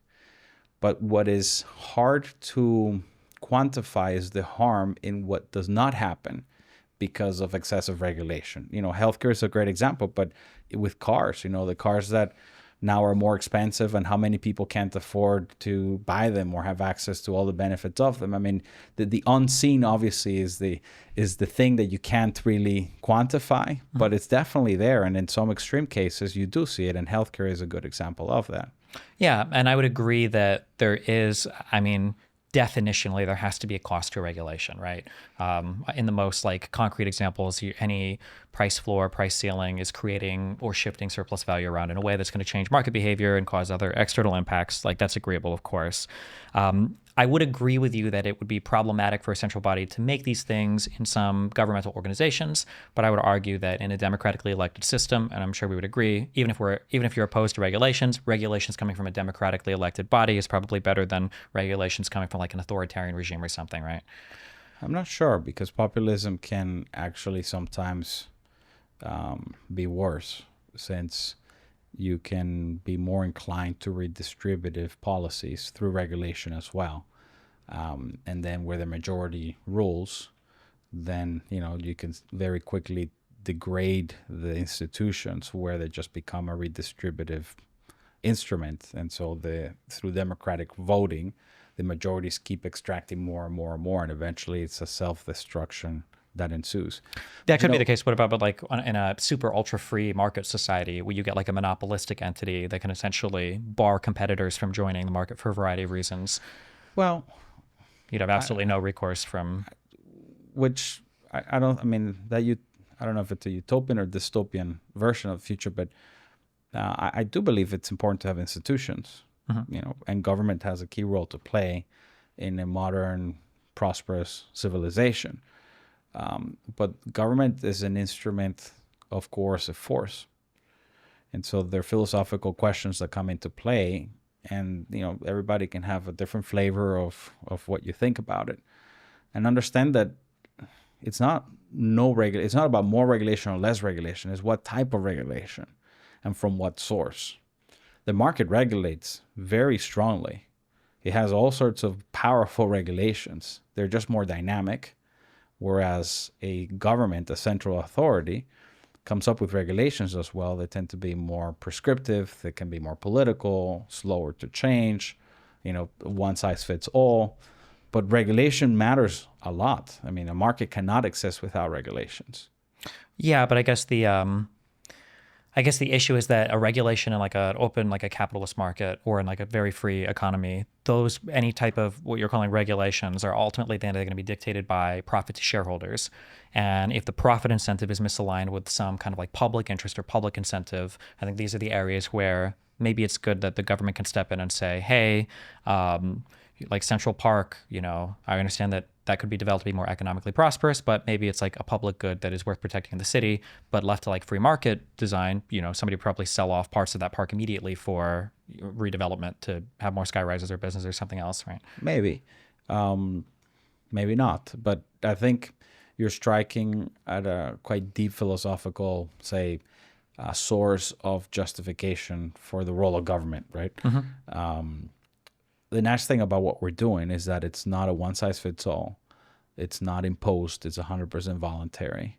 And so regardless of where our zones get deployed, they're not trying to change everything. They're just saying, look, we're bringing a full stack system that has worked everywhere where it's been tried. We're doing so in partnership without requiring public funds, with a partnership mentality to benefit the local populations. And you can keep doing whatever you're doing elsewhere, but let's give this a try as an engine of economic development. So, I'm here, or in general, I'm not trying to argue the way the world should be as X, Y, and Z, and whether you like it or not. In fact, honestly, part of the issue is that we have too many one-size-fits-all models. So we have to kind of battle out. It really matters. Like, the stakes are really high if you and I or us, we're debating, because fundamentally we're thinking, well, gee, if this is the policy that gets adopted, it's going to affect me one way or another. But if the system were not so imposing, right, and coercive, then it wouldn't matter so much. Like, it should be that, you can live in an environment that is catering exactly to the way you think the world should be, and other people should have a different perspective. I think what we're missing is choice and competition. It can't be that the whole world has only 200 service providers for governance, of which less than 5% control more than 80% of the market. It's a heavily concentrated industry, and it's concentrated in the hands of institutions that by design have coercion as its mechanism through which to do what they do. That's a problem. I mean, I feel like coercion is going to be like a necessary part of any type of broad fiscal or policy like harmonization that probably necessarily. So, I mean, you talk about paradoxically a lot. Like, paradoxically, a system that imposes more restrictions on people can ultimately end up being a lot more freeing. To some extent. Right. But you would agree that I would agree that there is a positive correlation up to some extent, and then there's a negative correlation, right? Sure. If you become over-controlling, you're going to lose economic freedom and other freedoms, and that's net negative. If you have no form of control and it's anarchy, and you have gangs and all that, that's also not productive, right? So there's let's say generalized prosperity and centralized control, and it probably looks something like this. It goes up and then down. Yeah, probably to some extent. Yeah. The example I'd always give, I mean, it's obvious in cases of like criminal law that if you have a neighborhood of people who are all allowed to kill each other and steal from each other, probably nobody's ever leaving the house, and it's just going to be obviously. Yeah. But if there are restrictions on their freedoms, then they're allowed to leave and do things, which is obviously a good thing. That would be obviously at the far end of the spectrum, where even in Próspera, I'm sure you're not allowed to kill each other. Right. No, of course, yeah. I think that the line of demarcation revolves around negative and positive rights. Like there's I think anybody would be hard pressed to say that those negative rights should not be protected. For sure. But But then I think there are there's- some positive rights that if you don't have them, you essentially have no like negative right as well, right? So for instance, like if I were to say like a negative right under US law, and most laws is you have a right to a trial. That trial right probably doesn't mean much without the positive freedom afforded to you of being provided at least like a public defender, because most people can't navigate like the court systems, right? What's a positive right versus a negative right? A negative right is when you have the right of something not being done upon you, right? Like you have the right to your life because nobody has the right to take it from you. They have the right to your property because nobody has the right to take it from you. So negative rights are exist once you prevent people from doing things against your will. Positive rights, on the other hand, it's like a right to education or right to food or right to healthcare. And the only way that an individual can access that right is by others providing something. Right. Okay, so positive rights create a positive obligation. Somebody has to provide that thing. External. Whereas a negative right, it doesn't force anybody to do anything. In fact, what it does, it prevents them from doing things that violate the integrity of your existence ultimately. Gotcha. Sorry to interrupt. So that line of demarcation is super important when you're thinking, well, what is it we're trying to do? We're trying to protect negative rights, and that, coercion is necessary because you're actually protecting against, forces that might be greater than the individual's capacity to self-defend. But then positive rights, if you use coercion for that, then you're forcing some people so that others benefit. And that's always some form of redistribution. And at the extreme case of it, you start to enter basically almost like slavery, but 10%, 20%, 30%, 40% of GDP coercively taken from some to be given to other. It's philosophically very similar. To slavery? Oh, to forcing, to by force take from some to give to others, it's coercion. Sure, yeah. By force. Yeah, right? I wouldn't say philosophically, yeah. I just don't know what I would philosophically compare There's to. just, there is a, you see, some people might say, well, taxes is theft, right? I mean, they go to the extreme, say, libertarian or anarcho-capitalist way of looking at it. But I don't think that's the line of demarcation. It's what are you doing with those taxes? If you're defending negative rights, that is, you need that in order to exist as an individual. What about giving positive rights? So part of taxes pay for education for everyone, like public education. That's redistribution, and therefore, that's harder to justify morally. Why would the needs of some be superior than the needs of others, and who decides, and on what basis? And then you start to open a can of worms that is never ending. I feel like what you're talking about there is that's a question of like government, right? What kind of government do you create? What kind of government? What is the function of government? What does it do? Yeah. So for example, it's worth having some of my money taken away to go into a public education system, even if the public education system is not a super superior one, because by and large, every single country is vastly benefited by making sure you have as educated populace as possible. It gives you better workers. It just overall GDP is always boosted a ton. Even though the government's forcing me to give it away and I don't have kids, it's like, it's still an investment of return. And I feel like who decides that is kind of this confluence between the citizens and who they're voting for, and the people underneath the government, with the government deciding on the things that they value, right? Most people seem to value public education, or they seem to value public police or anything like that. Except that in reality, that's not what people are doing, right? People are not deciding, like you in that example, you're not deciding that it's worth it to you to give your money to fund some program. You're deciding that it's worth it that other people give their money to fund some program, right? And so that's really what is happening, that some people decide that other people should give their money for some cause that they think is worthwhile. So you are now detaching the decision making from one individual, and you forcing that whether they like it or not, they're going to fund something that you think, not they, that you think is good. And that, to your point of being combative, that is the source of combativeness in a society. It puts people at significant odds against each other. We become threats to one another, because if you allow a system that, if two of us agree to take from the one here just because of what we think, everybody's already on the defense.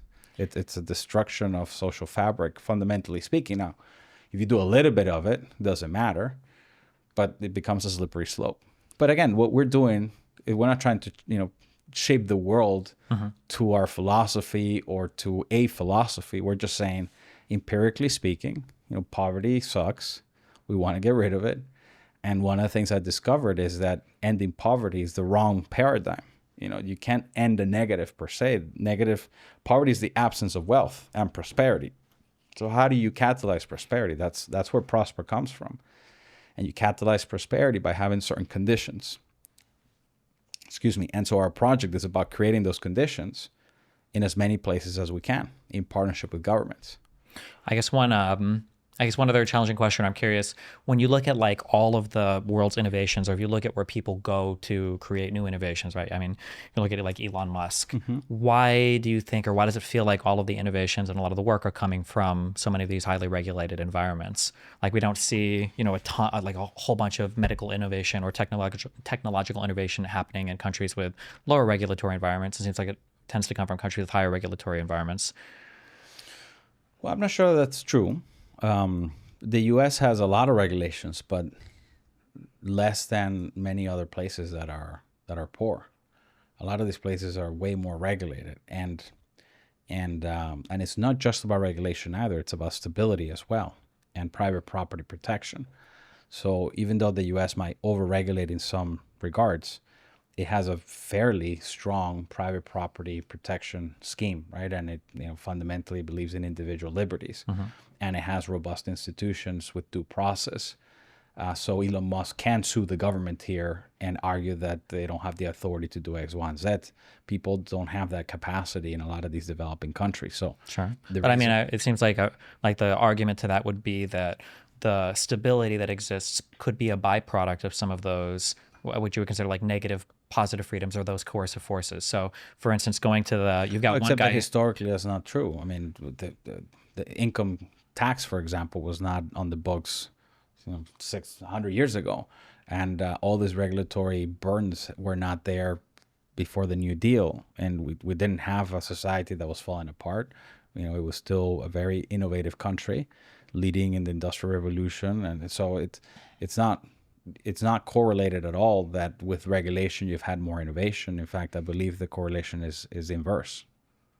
In what way? In the way that the more regulations that you have and the more cost and the slower it is to innovate, obviously you're going to get less of it. What do you feel like are the major environments, the major less regulated environments today that are producing, I guess, a lot of innovation? Because it feels like most of the, like Elon Musk came to the U.S. to do SpaceX and to do Tesla, and you've got Silicon Valley for all the tech stuff, which theoretically could be done anywhere in the world. It's just a computer and a keyboard, right?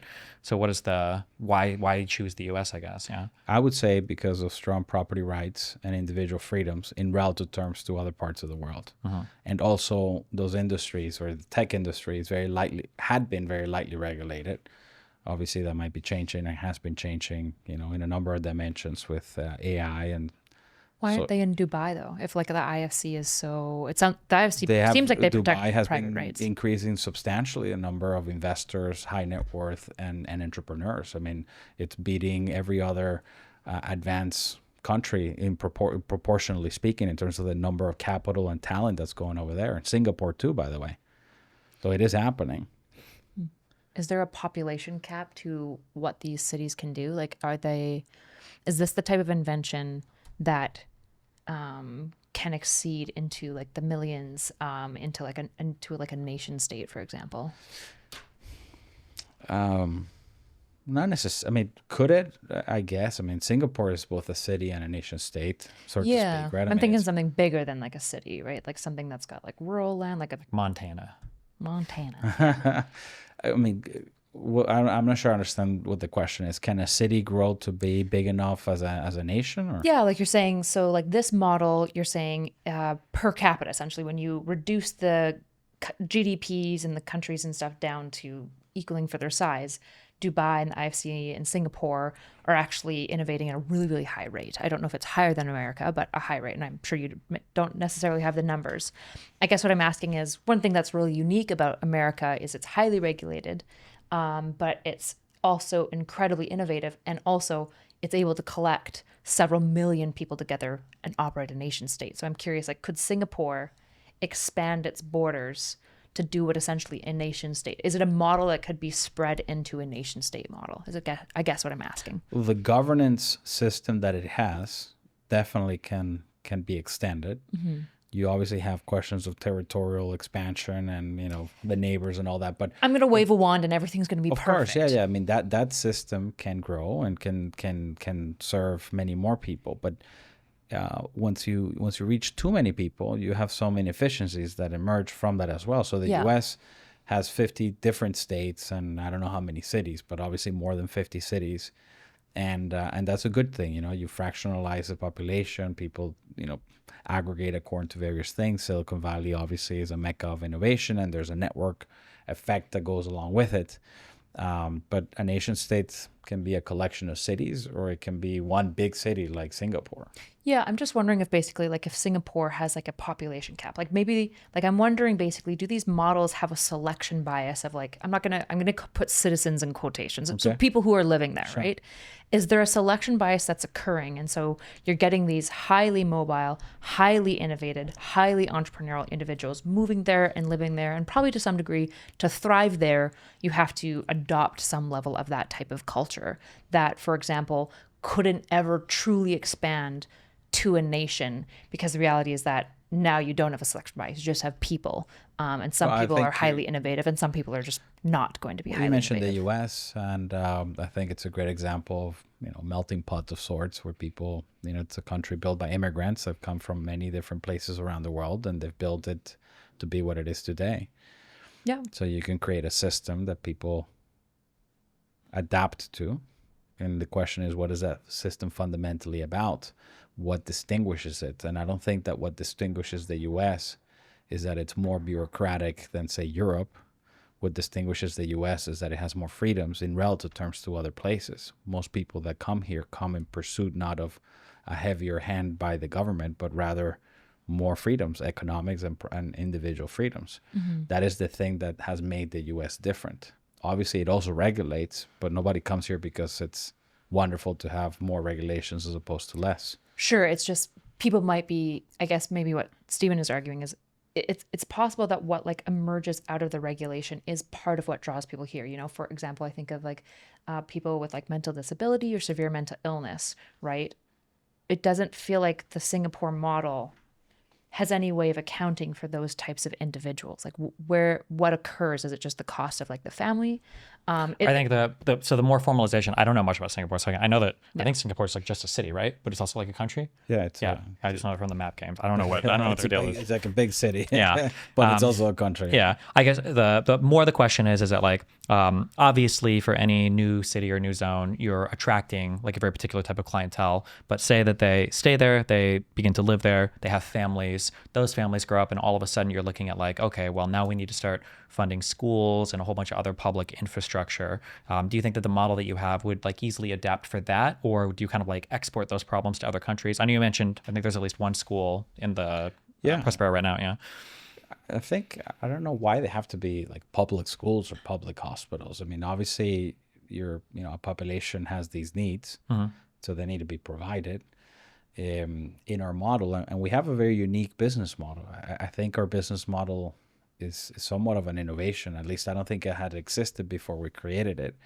It is a for-profit, but it generates profit by creating, you know, social goods and creating conditions for the maximum number of people to be maximally productive. And in that model, there is an incentive to build schools and to build hospitals, because you need, you know, well-educated people that are also healthy, or else you're not going to have a population that's thriving and generating prosperity. What's the motivation in that society to be like the person building the hospital if you don't directly kind of like profit from it? Well, you want a hospital to be built, because without a hospital, you might have health issues and all of that. Sure.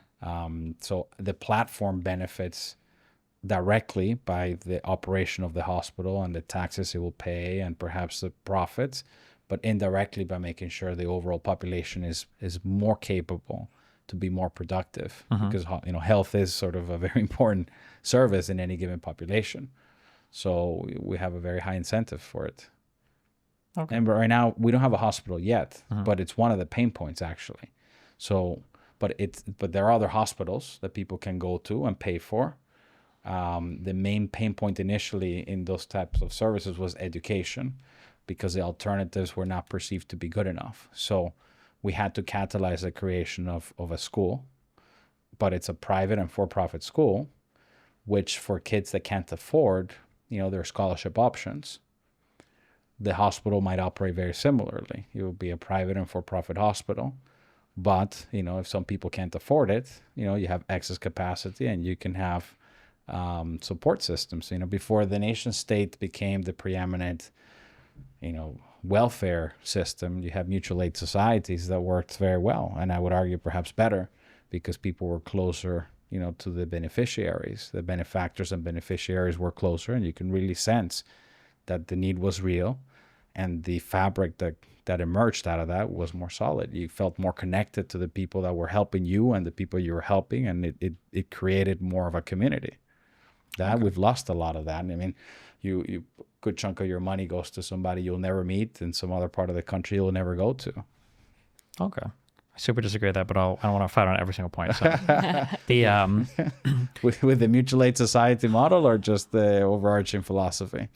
I guess with the overarching philosophy, I guess I'm a big if I say like marginal cost of production or marginal utility for a given thing, it seems like one of the reasons why redistribution tends to work is because the marginal utility granted by any particular dollar to an incredibly wealthy person is much lower than the marginal utility granted to a less wealthy person, and that redistribution would probably never happen in like a naturally occurring environment. Like I'm a pretty compassionate person, but I'm never giving money to I'm never giving money to a hungry person in Florida. I don't know any. I don't have any hungry friends, right, that I'm aware that are like starving to death. But like if the government were to say, hey, listen, we could fix this problem or alleviate a great deal of suffering with some tax, I'm like, oh, okay, yeah, if you can redistribute it, go for it. Because at the end of the day, I don't know if I get taxed by some, 1 or 2 percentage points or whatever, I don't miss the money. But to other people, that could be like life-changing stuff.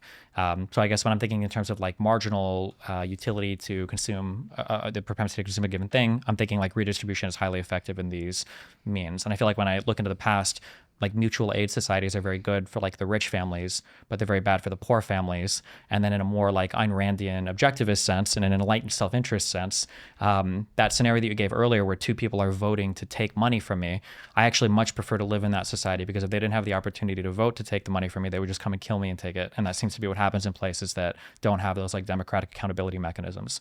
Is it's like, okay, well, there's income inequality here. Like I feel really safe living in the US with income inequality. I think that if I were to move to a less stable state, I would probably spend considerably more income on personal security, because I feel like it'd probably come from, yeah.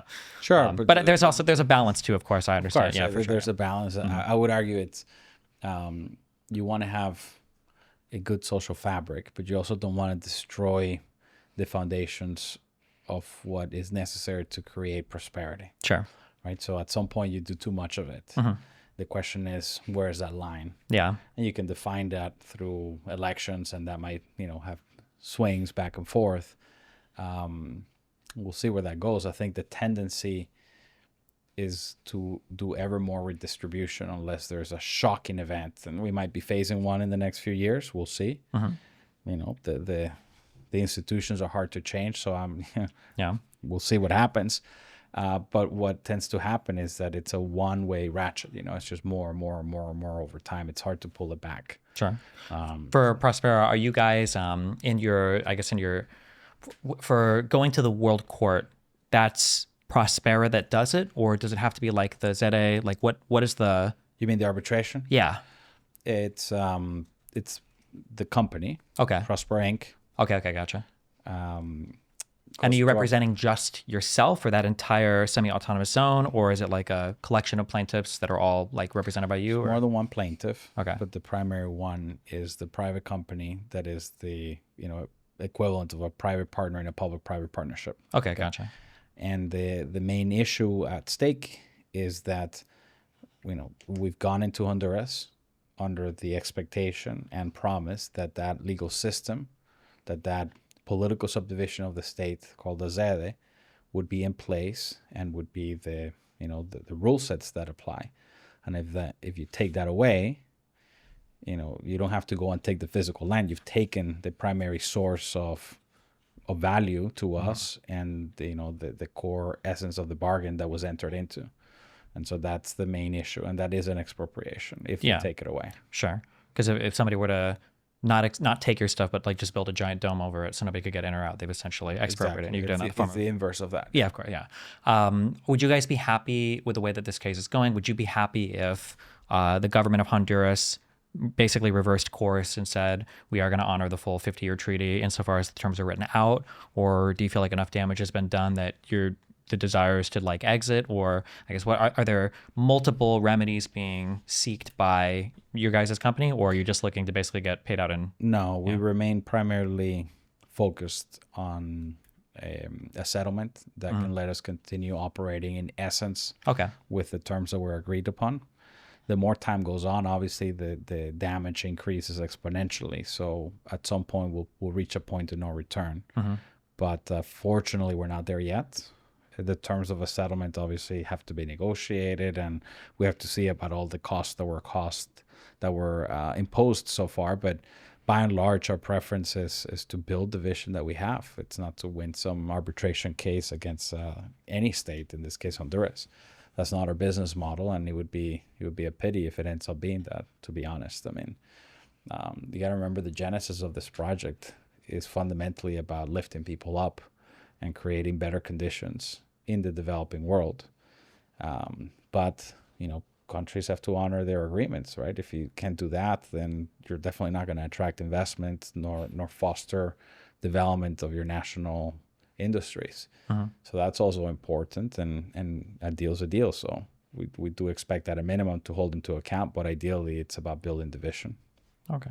I don't know if this is listed in like public filings, but is like the majority of the FDI that goes to Próspera, is that from like US based capital, or is it okay. Yeah, it's primarily US capital. Okay, gotcha. By a significant margin. But nationals can invest as well. Okay. Does Próspera operate on the US dollar? Or do you guys take multiple currencies? You mean inside of the jurisdiction? Yeah. It's an open system. Any currency is accepted, including the major cryptocurrencies. In fact, it's the first jurisdiction in the world that recognized Bitcoin in effect as legal tender. Okay. You can pay taxes in Bitcoin, for example, even before El Salvador. And it's the first jurisdiction in the world that allows you to use Bitcoin as a official unit of account. So you don't have to, so you can just report it all in Bitcoin. You don't have to translate it into any other currency, and that's a big advantage for Bitcoin companies. What do you ultimately peg your like taxation, I guess, in? Is it like a percentage revenue of the company? Is it a percentage revenue as compared to a particular currency, or? Oh, if it's a percentage of income and you are Bitcoin denominated, then you pay a percentage of the Bitcoin profits that you make, or in this case of the Bitcoin revenue. So it's depending on the unit of account that you're using. But the US dollar is the currency of reference still. Okay. Originally, the prices were quoted in dollars, but anchored on the price of gold. Okay. We might be adjusting that, I don't know, within the next 5 to 10 years, perhaps to Bitcoin instead of gold. We'll see. But Bitcoin's still pretty volatile. Yeah, because I was going to say, theoretically, if I did business in your country, let's say you had a 1% tax, if I made 100 Bitcoins worth of stuff, like right now, and then next year Bitcoin crashes to $1,000 each, and then I pay my taxes of 1 Bitcoin, I would imagine you'd probably feel pretty shortchanged by that. No, you have the option to change your unit of accounts once a year. no, but I'm saying it would probably maybe too heavily favor the company there doing business. Like, let's say I make like $100 million because Bitcoins are $1 million each, and then next year it crashes to $1 each. So I just made $100 million worth of Bitcoin in USD, and then I pay you 1 Bitcoin in taxes because it's denominated in whatever currency you do business in. It seems like you'd have to peg it to something to have like fair collections on. No, if you're using Bitcoin, you report in Bitcoin and you pay in Bitcoin. and that cuts both ways, right? So the same thing could be said that if you create, if you generated 100 Bitcoin or 1,000 Bitcoin in revenue when Bitcoin was 50,000, and by the time you're going to pay taxes, Bitcoin is now 200,000, then the same thing would apply, but in reverse. Sure. And so the US dollar value of what you're paying is much higher. It's just, it's theoretically possible, but we're not trying to game it that way. Okay. That sounds really complicated for like exports, imports. Are you allowed to do business with like a particular company, or do you have to do business with the entire ZEDE? Like if I wanted to buy or sell something from a company that exists inside of that ZEDE, you transact with that company. with just that company? Okay. Yeah. When you set up the terms of the deal, it can be a dollar-denominated contract or a euro-denominated contract. The one thing is that sales tax that would exist between, like, if my company sells his company some stuff, is there any sales tax that he's paying? if it's intra-jurisdiction and it's the final sale to the consumer, then yes, it's 5%. Okay. Um, What if he's in America and I sell him like my robot? Do I pay? no, if That would be the income. That's where correct. it Yeah. So that's gets taxed. equivalent to 1% of the revenues. Gotcha. Okay. Calculated as 1% of revenues, but it's 10% of income. Okay. And Honduras has no say of like increasing or decreasing that based on like I can export all the robots I want and I just continue to pay the 10% to Próspera, and Próspera does the rev share of the taxes with Honduras. Correct. Yeah. Okay, The terms of legal stability extend to the tax policy, and so the tax rates will remain fixed for the stabilization period. Okay. Gotcha. Yeah. Okay. So my complicated question, I guess, yeah. It's not that complicated. I mean, the interesting thing here is, when you say regulatory choice, right, and you have reciprocity, and you go from this paradigm where you have one size fits all, monopolistic and imposed inside of one territory, and then you say, well, actually, we're going to create choice. We're going to have 32 different regulatory frameworks that a company can choose from. It feels very complicated. Actually is way more simple to handle than the current status quo. It's as if I were to explain to you, before Uber, okay, right now you need a taxi. It's simple. You just call a number and they'll come pick you up. Instead, if I were to explain to you the way Uber works, with GPS, you're going to track the car, and it just sounds like a lot of moving parts, but the user experience is a lot more simple. And that's what we try to do within Próspera. It's reciprocal. You use insurance companies as a way to oversee every regulated entity so that they're compliant. You have multiple parties against which a person that feels hurt can go after, not just the company, not just the government, but also an insurance company. So all in all, it just creates a lot less friction to operate. And it makes it so that companies don't have to go through a huge learning curve each time because they can operate with the system that they know. Okay. Interesting. Are there any other projects or anything going on inside there? I don't remember what time we started. Do you remember what time we started? 8:15. Okay. No way. No. 9:20. Okay. Oh okay. yeah, I wasn't okay. here until. Yeah. Okay. What do you of all the stuff that's occurred within, I guess, Próspera, and I understand you guys are still early, I mean, in like the life cycle of Very the early, project. yes. Yeah. Very Is there any particular accomplishment or achievement or thing that's happened so far that you're like especially proud of? What's the question first, I guess. Well, attracting over $150 million of investments into a country like Honduras, it's in the U.S. it's not that much money, but for that country, we represented about 33% of the whole of greenfield foreign direct investments in 2021, 2022, a whole third of the foreign direct investment. And so that makes me proud. Over 4,000 jobs have been created in a country that has, a very high poverty rate, like 52% of the population is deemed poor, and a third is extreme poverty, and what that means is that people really do suffer on a day-to-day basis. To create 4,000 jobs, those are 4,000 families that now have, a way to sustain themselves. That's something that to me is very fulfilling. I mean, I like the robotic stuff and the gene therapy. I mean, that's kind of cool, but fundamentally, to as a team be responsible for creating that level of opportunity is very rewarding.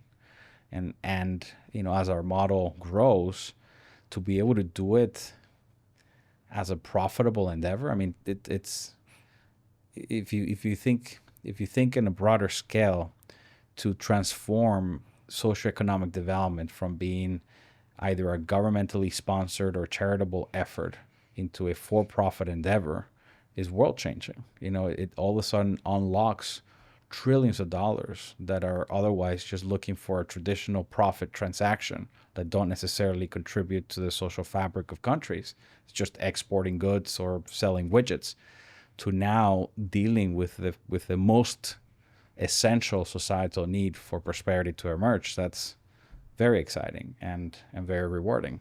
It's already proving itself. It's not been that long. We've been in a challenging environment, globally speaking, with COVID and all that, and also domestically with these political issues. And even against all of those headwinds, to be able to be making so much progress, it's very encouraging. Do you guys have an airport in Próspera, or do you have to drive out of the ZEDE to get? The island has an international airport. We pay for use of it just like everybody else. So we don't have an airport inside of the jurisdiction because we have one within 20 minutes driving. What is your oh fuck, I just had a question just completely. Oh, I'm sorry.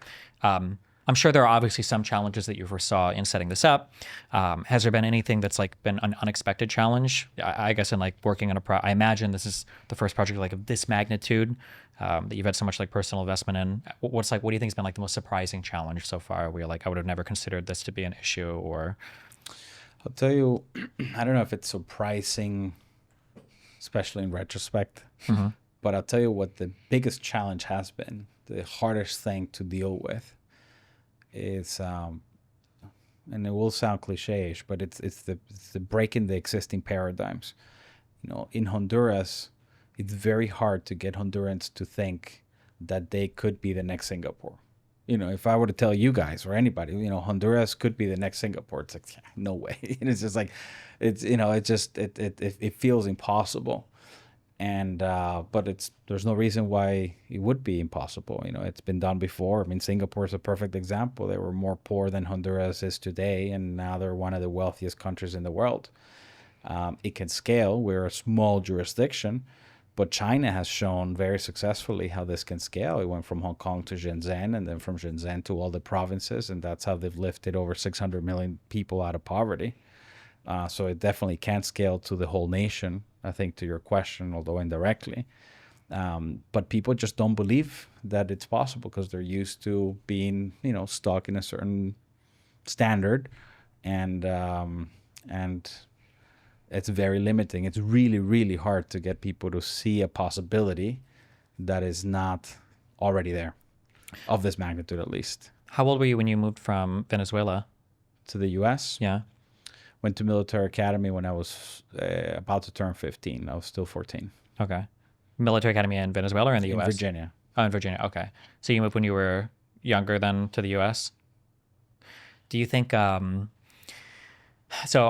obviously I represent a more regulation, left-leaning kind of guy, very anti-libertarian. But when I look into South America, there's like two strange kind of like paradigms, I think, that are a little bit defining of the past, I don't know, maybe century. One is obviously one of heavy American interventionalism, in I think in ways that I think most people would agree is probably not that great.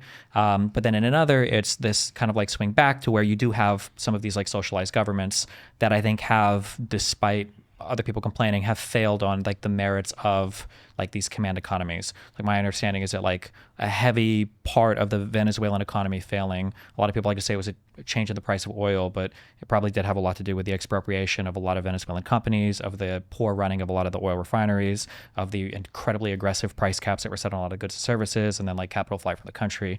When you look at dealing with people in South America, do you feel, I guess, like, what is it like navigating that conversation where people might be warmer to, or are they warmer in general to like socialist governments, even if they might not necessarily treat them as well because of the negative feelings towards America? Do they not think about like socialism versus capitalism at all? Do they think of America generally like in a positive way? Like, what's it like navigating, I guess, like those conversations? Yeah.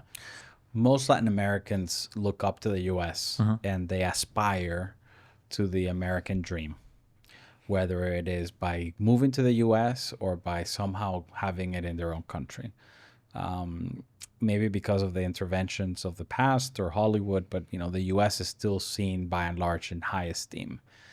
Latin America is a region that was colonized mostly by the Spaniards and the Portuguese. So there's this anti-colonialist feeling. And when a foreign power, in this case the US, intervenes, it does ignite this antibody allergic reaction.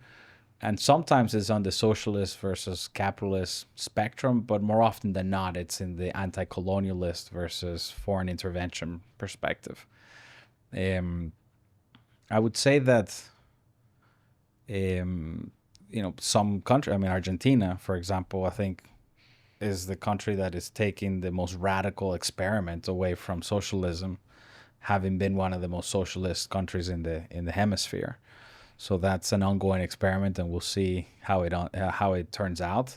The early signs are very positive and promising, in any measure, macroeconomics or even social indicators, crime rates, and all of that is moving in the right direction. As to Venezuela and why it's gotten so poor and why most countries in the region have that problem, I would say,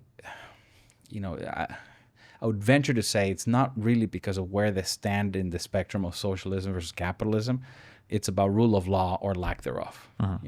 You can have, and it's proven in the Nordic states, you can have a very redistributive welfare state, but if you have very high rule of law and economic freedom, you can still be quite prosperous. So really, that's the primary axis. If you have a homogeneous population and everybody thinks like you and everybody's okay with that level of, regulation and oversight, you can still be a very prosperous population, right? The Nordic states prove it. But you must have rule of law. You must know that, you can count on justice and on security. And many countries in Latin America, unfortunately, lack that. Okay. Are you guys capped on the land that you guys can own in Honduras? To some extent, yes. Both in absolute terms, but more importantly, in practical terms. The land has to be acquired voluntarily. It can't be expropriated, at least when it comes to Próspera. And the National Congress of Honduras designated only certain parts of the country as being eligible to be put into this regime. So if it's in those departments of the country and you can buy it and then you can put it into the system, then it can expand. At least that's the original vision. Okay. Are you guys looking to potentially expand, or I guess it's probably all determined on right now? No. Yeah. Right now we don't have the practical option. Yeah. Because they're not processing the administrative requests. Right. We have acquired more land that is incorporated because they stopped the processes, and to some extent we would incorporate a bit more, but it's not like we're going to grow 10x. We might just grow 2x from what we have just to reach a certain critical mass. But all in all, to give you a sense of proportion, the total land inside of the Próspera jurisdiction is about 1,100 acres. Okay. So it's not that much land. It's like a big farm. Yeah, like a big farm, yeah. With the ZEDE program being basically like kind of cut, you said that it was overseen by the Honduran government. Sorry, I promise it'll be my last question. No, I'm just looking at notes here, not on anything else, to make sure if there are other topics that we haven't covered. But keep going, I'm listening. Will there be, I guess you can't really know, but is anyone overseeing it right now if it's been cut off? Because you said it was overseen by the Honduran government, but the government now has said no to its existence. That means there must be very little communication going on between Próspera and the ZEDE program, which to the government is an obsolete program. No, we're still supervised by the same supervisory council. Okay. The way the system was set up is that Congress created an oversight committee and gave it operational independence, and they remain obligated to oversee the ZEDEs. That is part of the dispute, no doubts about it, but this committee still exists. They still have authority over us, and all the governing entities are still in place. Okay. Until the government forces it otherwise. How big is that council? I believe in total they have 12 people, but in particular 5 are the most active. And they have the central committee. They're appointed, it sounds like, by... They were nominated by the president, but they had to be approved by Congress. Okay, gotcha. And does Próspera have a pretty good relationship with those people? Is it... Yeah, pretty good, of course. They don't...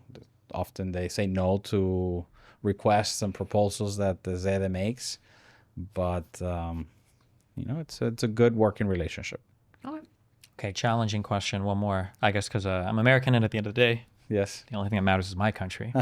How do you feel coming into the next 4 years for U.S. administration? So Trump won over Harris. I would imagine that from a regulation point of view, you would probably agree more with the Republican side of the econ versus the Democratic side. However, in this case, you have a president coming in who seems to be a bit more protectionist when it comes to trade policy. What is the viewpoint, I guess, like from your perspective for that? Do you prefer, like, as somebody who's going to be dealing externally, I guess, with U.S. markets, dealing with somebody who's a bit more protectionist, or would you prefer dealing with like a Democratic administration that might be less likely to side with you, I guess, in the world court? I know that Biden, a lot of left-leaning people have had criticisms of IMF stuff, World Bank stuff. I guess, what are your feelings on that? So, a couple of things. The assumption that I would align more with, let's say, the Republican approach is maybe true, but not entirely. Our project is set up outside of the typical political spectrum. It's not really about left versus right. It really isn't.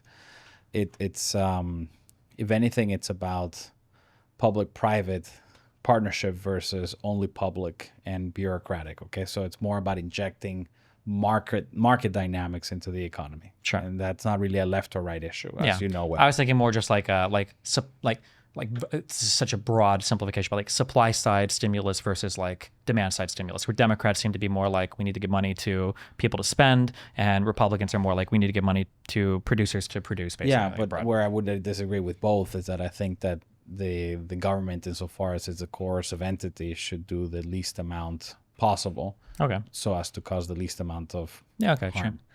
Sure.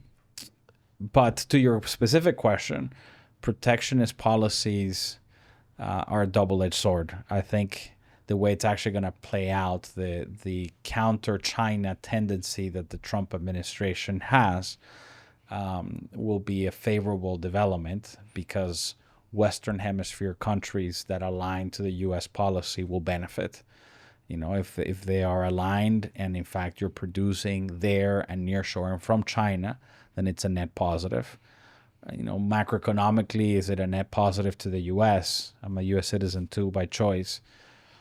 I don't know. I mean, certainly theory doesn't support it, right? It's just another form of enabling existing producers to make more profit, not necessarily for the public to get more of it. I mean, it's not necessarily going to go to more welfare. It might just make big companies more profitable because they're protected against competition. That's what the theory would say. But I'm willing to see how it goes. If nothing else, I think it hasn't been tried in a while. And if it's counterbalanced with a whole lot of other policies that make operating in the U.S. more competitive, then they might balance each other out. We'll see. Okay. I think it's good to see the experiment happen, right? I think we've tried other things and we see how those have worked out. This approach is not exactly the same type of protectionism as in the past. It's more perhaps national security and nationalistic in nature against what is perceived to be abuses through the free market. So we'll see. I think it's worth a try. Okay. Gotcha. All right. Where can people find you? Yeah, what would you want want to shout out? Yeah, what do you want to support? Well, so my X account is @Erick Brimen. I haven't been very active in posting, but I'll start to do that, I think, next year. 2025 is the year. Our website is próspera.co, so you can check it out. And there's a newsletter there you can sign up for. And then you can also look at the @ProsperGlobal handle on X to follow the company's progress in general. Cool. All right. Well, regardless of disagreement, I mean, I do agree that more experimentation is good. So hopefully there's some type of amicable ends. And I think we agree a lot more than you realize in terms of intended outcomes. Yeah, maybe. Yeah, I would think so. Hopefully, yeah. That's the key, is Democrats and Republicans both agree on intended outcomes. Do they, though? I think so. For the most part, they want their people to be like happy, healthy, wealthy, and fat, and well It's just the ideas of how we get there I guess. is very, very different. Yeah, regardless, good luck with everything. And yeah. Thank you very much. Appreciate it. It was fun. Yeah, if you guys are watching on Bridges and you enjoy it, remember we've got a Patreon. We're revitalizing it right now. There's going to be very specific Patreon only content and Discord only available content as well. So if you want to support us, Patreon is definitely the best way to do so. And also 50% of you who watch are not subscribed to the channel. So do that. Subscribe.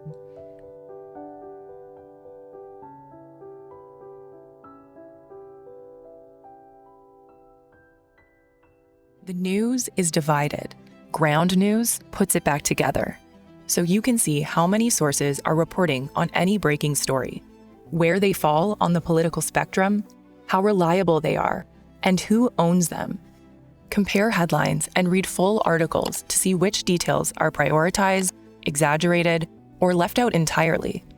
Because the more we understand the media, the more we'll understand each other. Visit ground.news to learn more.